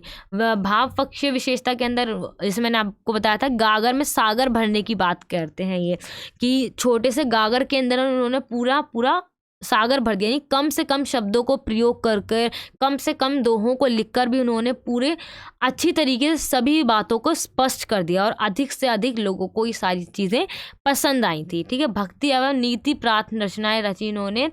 कविवर बिहारी ने जो ब्रह्मांडों और जो जप ताप वगैरह जो भी होते हैं तिलक आदि का जो कबीर के समान ही विरोध करा। जिस तरीके से कबीर ने जो जो भी अंधविश्वासी चीज़ें थी समाज के अंदर, जो आडंबर वगैरह फैले हुए थे, पूरी कृतियाँ फैली हुई थी समाज के अंदर, उन सब का विरोध करा। उसी के समान बिहारी ने भी उन सभी चीज़ों का आप कह सकते हो विरोध करा था। श्रृंगार का वर्णन करा, यानी जो श्रृंगार रस जो था हमारा नायक नायिका के ऊपर, उन्होंने अलग अलग तरीके की आप कह सकते हो रचनाएं रची, उनके प्रेम को सुंदर तरीके से दिखाया, प्राकृतिक चित्रण करा। तो इसका आप कह सकते हो ये भाव पक्षीय विशेषताएं हो गई। कला पक्षीय विशेषता के अंदर क्या आएगा, उनकी भाषा, उनकी शैली, उनकी छंद और अलंकार। ठीक है, भाषा उनकी ब्रज भाषा थी, शैली उनकी मुक्तत काव्य शैली रही थी, और छंद के अंदर उन्होंने दोहा छंद सर्वाधिक प्रिय था। अलंकार आप कह सकते हो उपमा, श्लेष, उत्प्रेक्षा, रूपक, अलग अतिशयोक्ति अलंकार, अलग अलग तरीके के अलंकारों को उन्होंने प्रयोग करा था अपने काव्यों के अंदर। ठीक है, तो इस तरीके से इनके जो काव्य हैं बहुत ज़्यादा महत्वपूर्ण रहे और बहुत ही सुंदर तरीके से उन्होंने अपने काव्यों की रचना करी, जिसके कारण पूरे समाज के द्वारा उनके जितने भी काव्य, जितने भी दोहे वगैरह रहे, वो इतनी ज़्यादा सराहनीय माने जाते हैं। नेक्स्ट क्वेश्चन हम ये वाला देख लेते हैं कि आखिर हमारा साप्रसंग व्याख्या जो है वो किस तरीके से करा जाता है। साप्रसंग व्याख्या करने के लिए आपको जितने भी कवि रहे हैं उनके द्वारा जो दोहे लिखे गए हैं, जो आपकी बुक में जो दोहे दिए गए हैं, उसमें से ही कोई भी 4-5 लाइन को आपको क्वेश्चन पेपर में दे दिया जाएगा और आपसे बोला जाएगा कि इसकी साप्रसंग व्याख्या कीजिए। जिस तरीके से यहाँ पे आपको 4-5 लाइनें दी गई हैं, इसके आपको साप्रसंग व्याख्या करके दिखाई गई है इस नोट्स के अंदर। ठीक है, तो हम पहले इस पूरे दोहे को पढ़ते हैं। आपको इस पूरी लाइन को पढ़ने के बाद आपको ये समझना है कि ये जो हमारा दोहा है वो कौन से चैप्टर में से लिया गया है, इसकी कहानी का क्या नाम है, इसके लेखक का क्या नाम है, ये आपको ज़रूर याद होना चाहिए। अमल धवल गिरी के शिखरों पर बादलों को घिरते देखा है, छोटे छोटे मोती जैसे उसके शीतल तुहीन कणों को मानसरोवर के उन स्वर्णिम कमलों पर घिरते देखा है। बादलों को घिरते देखा है, तो इतना तो हमें समझ में आ गया कि ये जो इस कविता का नाम है वो क्या है, हमारा बादल को घिरते देखा है, जो किसके द्वारा लिखी गई है, प्रसिद्ध लेखक हमारे नागार्जुन द्वारा ये हमारी कविता जो है वो लिखी गई है, बादलों को घिरते देखा है। नागार्जुन एक प्रसिद्ध कवि रहे हैं हमारे, जिन्होंने प्रकृति का बहुत ही सुंदर तरीके से वर्णन करा है। ये जो दोहा है हमारा ये वाला, इसके अंदर भी प्रकृति का ही सुंदर वर्णन हो रहा है। अब उसको क्या करना है, आपको इन सभी लाइनों की जो हिंदी है हमारी निकल कर आ रही है, उसको आपको अपनी भाषा के अंदर लिख देना है व्याख्या के तरह। जैसे सबसे पहले आपको प्रसंग लिखना होगा। प्रसंग के अंदर आपको ये लिखना होगा कि जो हमारा दोहा है वो किसके द्वारा लिखा गया है, यानी लेखक का नाम लिखना होगा, और उस कविता का नाम लिखना होगा जिस कविता से ये हमारी जो लाइन है वो ली गई है। ये जो हमारी कविता है वो हमारी बादल को घिरते देखा जो कविता है उससे लिया गया है, तो आपको उस कविता का शीर्षक भी लिखना पड़ेगा और फिर बताना पड़ेगा इस थोड़ी कविता के बारे में कि आखिर हाँ इसके अंदर प्रकृति का सुंदर वर्णन किया गया है। ये सारी चीज़ें लिखने के बाद देन आपको सेकंड पॉइंट डालना होगा व्याख्या का।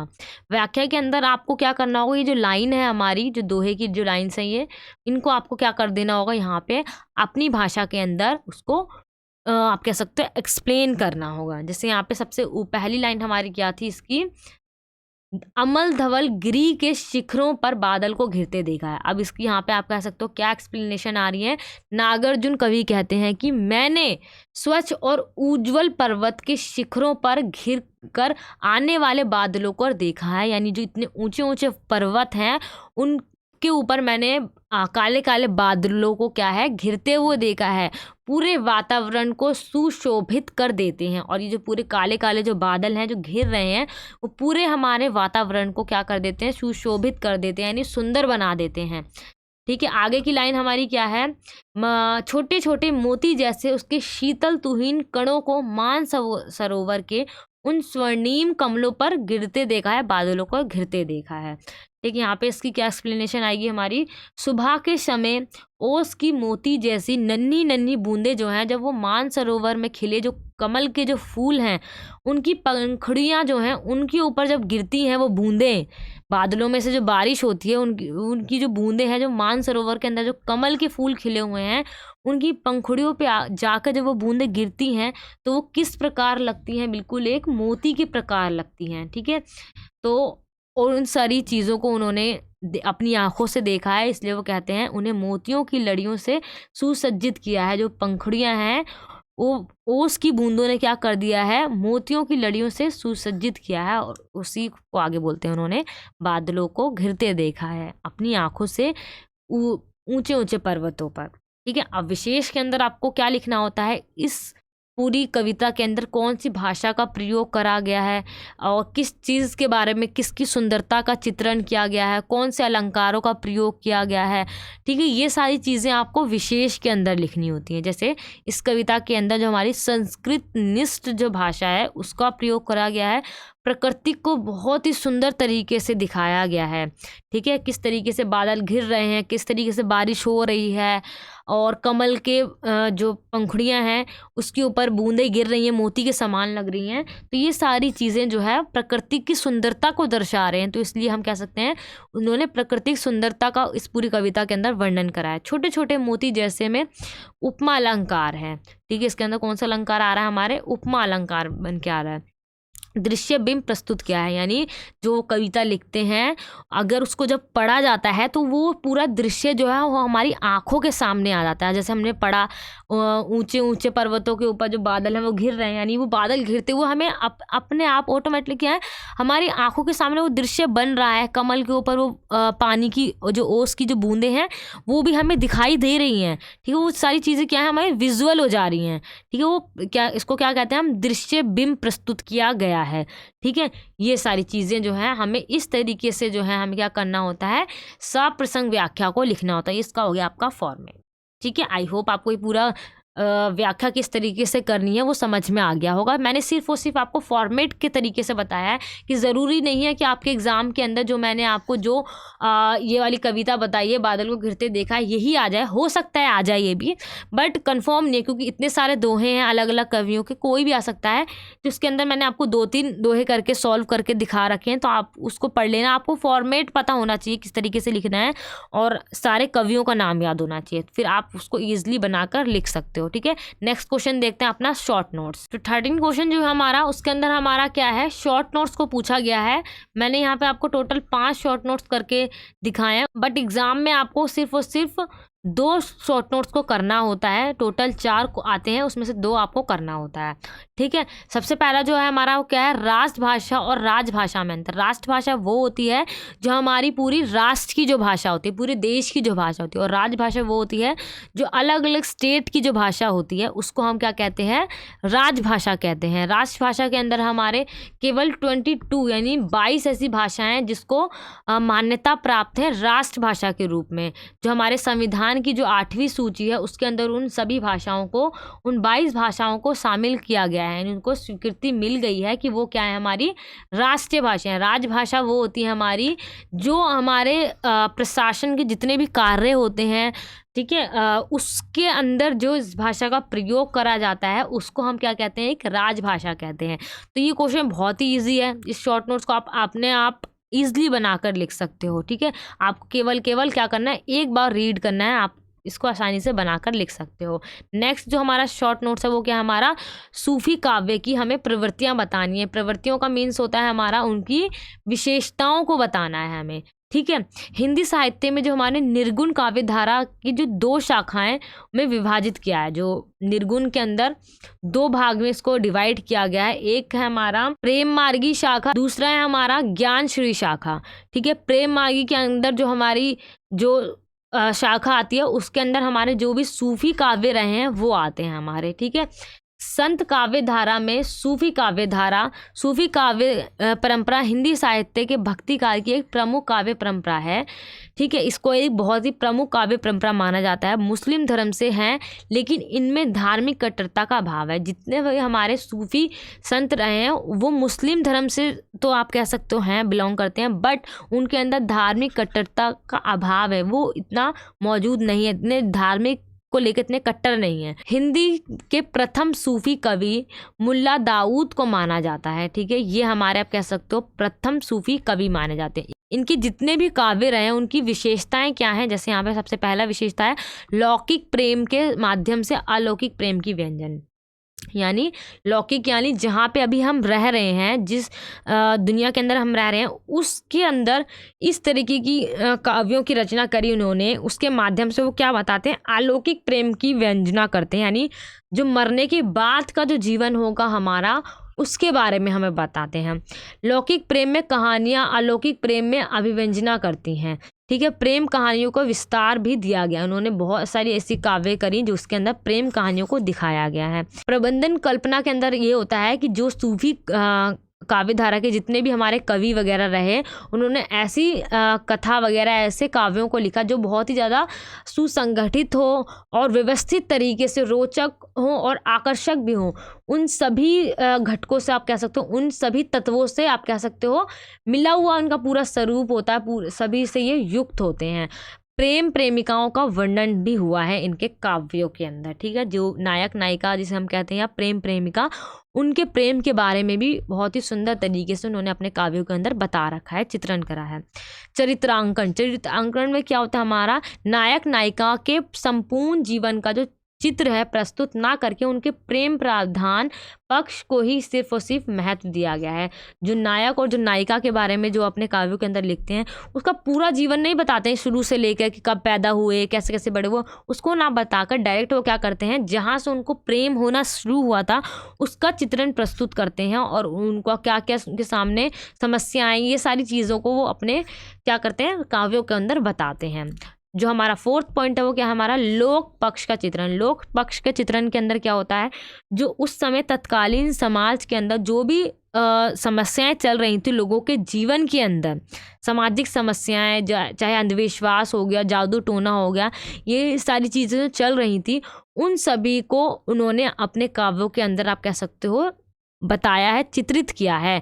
ठीक है, और उनका समाधान के बारे में भी उन्होंने बहुत ही सुंदर तरीके से दिखाया है। नारी प्रेम साधना की साध्य के अंदर उन्होंने क्या है, सूफी जितने भी हमारे काव्य रहे, उन्होंने आप कह सकते हो उनके काव्यों के अंदर जो नारी है वो उसका केंद्र बिंदु रहा है। उनके काव्यों के अंदर उन्होंने जो नारी है उसको क्या माना है, ईश्वरीय शक्ति का प्रतिरूप माना, यानी उन्होंने उसका ईश्वर की एक शक्ति है उसके रूप में नारी को पहचान दी है अपने काव्य के अंदर। वो क्या कहते हैं, सूफी काव्यों के जो नायक हैं वो साधक बनकर परमात्मा की प्रतीक बनी हुई है, नारियों को प्रियतन दिखलाए गए हैं। यानी जो भी सूफी हमारे काव्य रहे हैं उसके अंदर जो नायक होता है, यानी जो एक प्रेमी होता है, वो क्या है, एक साधक है और वो ऐसी आप कह सकते हो प्रेमिका को पाना चाहता है जो परमात्मा का क्या है, एक प्रतीक है, उस नारी को पाना चाहता है और उसी के प्रत्यन को उन्होंने अपने काव्यों के अंदर दिखलाया है। इस तरीके से इसके 5 पॉइंट हो गए हमारी इसकी विशेषता के, और भी यहाँ पे काफ़ी सारे पॉइंट दिखा रखे हैं, आप इसको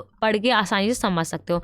नेक्स्ट जो हमारा शॉर्ट नोट्स है उसको देखते हैं। अब नेक्स्ट जो हमारा थर्ड शॉर्ट नोट्स है वो क्या है, हमारा छायावादी काव्यधारा। जो हमारी छायावादी काव्यधारा है वो हिंदी साहित्य के अंदर जो हमारा आधुनिक काल जब शुरू हुआ था उसके अंदर जो हमारा पूरा छायावाद का जो पूरा समय रहा है वो एक प्रमुख धारा बनकर हमारे सामने उभर कर आई है।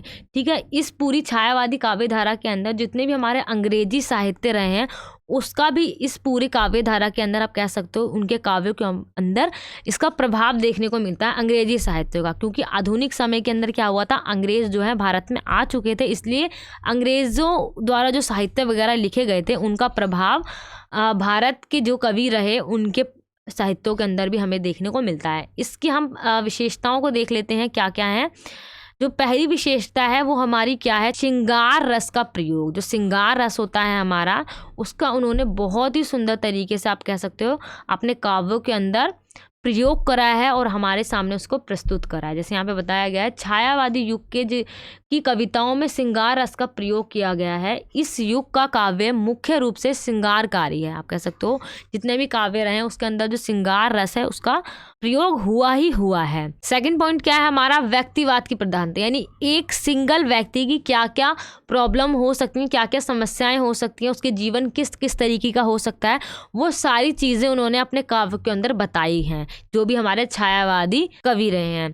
तीसरा है हमारा प्रकृति का अनूठा चित्रण करा है। जिस तरीके से नागा अर्जुन जो थे हमारे, उन्होंने प्रकृति का बहुत ही सुंदर तरीके से आप कह सकते हो चित्रण करा था, उसी प्रकार जितने भी हमारे छायावादी जो हमारे कवि रहे उन्होंने उन्होंने भी अपने काव्यों के अंदर प्रकृति का बहुत ही अनूठे तरीके से, अनूठा यानी अलग तरीके से उसका वर्णन करा है, उसका चित्रण करा है। फोर्थ पॉइंट है हमारा सूक्ष्म आंतरिक सौंदर्य का चित्रण। इसके अंदर क्या हमारा छायावादी काव्यों में सूक्ष्म आंतरिक सौंदर्य का चित्रण किया गया है। बाहरी सौंदर्य की तुलना में आंतरिक सौंदर्य को क्या बताया गया है, अधिक महत्व उसको प्रदान किया गया है। जो हमारी बाहर की जो सुंदरता होती है उससे ज़्यादा अगर हमारे दिल अच्छा है, हमारा दिल साफ है, वो बहुत सुंदर है, तो क्या है वो व्यक्ति ज़्यादा अच्छा होगा। सौंदर्य के उपासक कवियों ने नारी के सौंदर्य के अलग अलग रंगों का क्या कह सकते हो आप, उसको वर्णन करा है। काव्यों में वेदना और करुणा की अधिकता है, यानी करुणा जो रस है उसका भी उन्होंने बहुत ही सुंदर तरीके से आप कह सकते हो उसका प्रयोग करा है। जो करुणा रस का मतलब क्या होता है, जिसके अंदर जो बातें हमारे दिल को छू जाएं, ठीक है, वो सारी बातें उन्होंने अपने काव्य के अंदर कही हैं। नेक्स्ट जो हमारा 6th पॉइंट है वो क्या है, हमारा आज्ञा सत्ता के प्रति प्रेम भाव। ठीक है, जो हमारी आज्ञा सत्ता है उस लोग उसको किस तरीके से प्रेम करते हैं, उसका जो प्रेम भाव है उस चीज़ का चित्रण उन्होंने अपने काव्यों के अंदर दिखाया है। नारी के प्रति नवीन भावना, जो पुराने समय से जो नारी को किस तरीके से देखा जाता था वो अब छोड़कर अब उन्होंने एक नई भावना को, ये कह सकते हो आप, एक नई विचारधारा को उन्होंने अपने काव्यों के अंदर प्रस्तुत करा है नारी को लेकर। छायावादी जितने भी हमारे कवि रहे उन्होंने जो जीवन का बहुत ही सुंदर तरीके से आप कह सकते हो दर्शन दिया है। जीवन के अंदर मानव को क्या क्या परेशानियों को झेलना पड़ता है, क्या क्या समस्याएं आती हैं, उसका बहुत ही भावनात्मक तरीके से उन्होंने उस चीज़ को प्रस्तुत करा है। अभिव्यंजना शैली का प्रयोग करा है। छायावादी कवियों ने अपनी भावनाओं को अभिव्यक्त करने हेतु प्रतीकात्मक और लाक्षणिक जो शैली होती है उसका प्रयोग करा है। कवियों ने भाषा में अभिमधा के स्थान पर लक्षणा तथा व्यंजना का प्रयोग करा है, यानी जो भी वो शैली प्रयोग कर रहे हैं वो इस तरीके की है कि उसका एक प्रतीक जो है लोगों के सामने प्रस्तुत हो रहा है। ये इसकी अलग अलग तरीके की आप कह सकते हो विशेषताएं थी। ठीक है, आप देखते हैं अपना नेक्स्ट शॉर्ट नोट। 4th जो है हमारा द्विवेदी युग। अब ये उसी तरीके से हमारा क्वेश्चन है कि आपको सबसे पहले द्विवेदी युग के बारे में बताना पड़ेगा, देन उनका द्विवेदी युग का जो नामकरण वो किस तरीके से हुआ। ठीक है, इस युग के अंदर जो जो विशेषता रही है, जितने भी कवि रहे उनका जो कविताएं थी वो किस मोटिव से लिखी जाती थी, उन सभी कवियों की कविताओं में क्या क्या विशेषताएं पाई गई हैं वो आपको यहाँ पे लिख देनी है। तो इजी क्वेश्चन है हमारा, काफ़ी आसान क्वेश्चन है, तो आप इसको इजीली बना सकते हो। ठीक है, तो इस तरीके से हमारे 4-5 क्या हो गए, हमारे शॉर्ट नोट्स हो गए। इसको हमने अभी अच्छी तरीके से देख लिया। और जो हमारे जितने कवि वगैरह रहे उनको तो मैंने आपको पहले ही बताया था क्या करना होगा, आपको उन कवियों का पहले परिचय देखना होगा, उनका जन्म स्थान वगैरह को याद कर लेना होगा। सिर्फ आपको 3 से 4 कवियों को याद करना है, बाकी आपका पूरा एग्जाम इसी के अंदर से आएगा।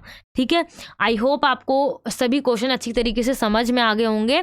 अगर आपको वीडियो अच्छी लगी हो तो मुझे कमेंट सेक्शन में बताइए। अगर आपने हमारे चैनल को सब्सक्राइब नहीं करा है तो आप हमारे चैनल को सब्सक्राइब कर लीजिए। मिलते हैं नेक्स्ट वीडियो में। Thank you so much.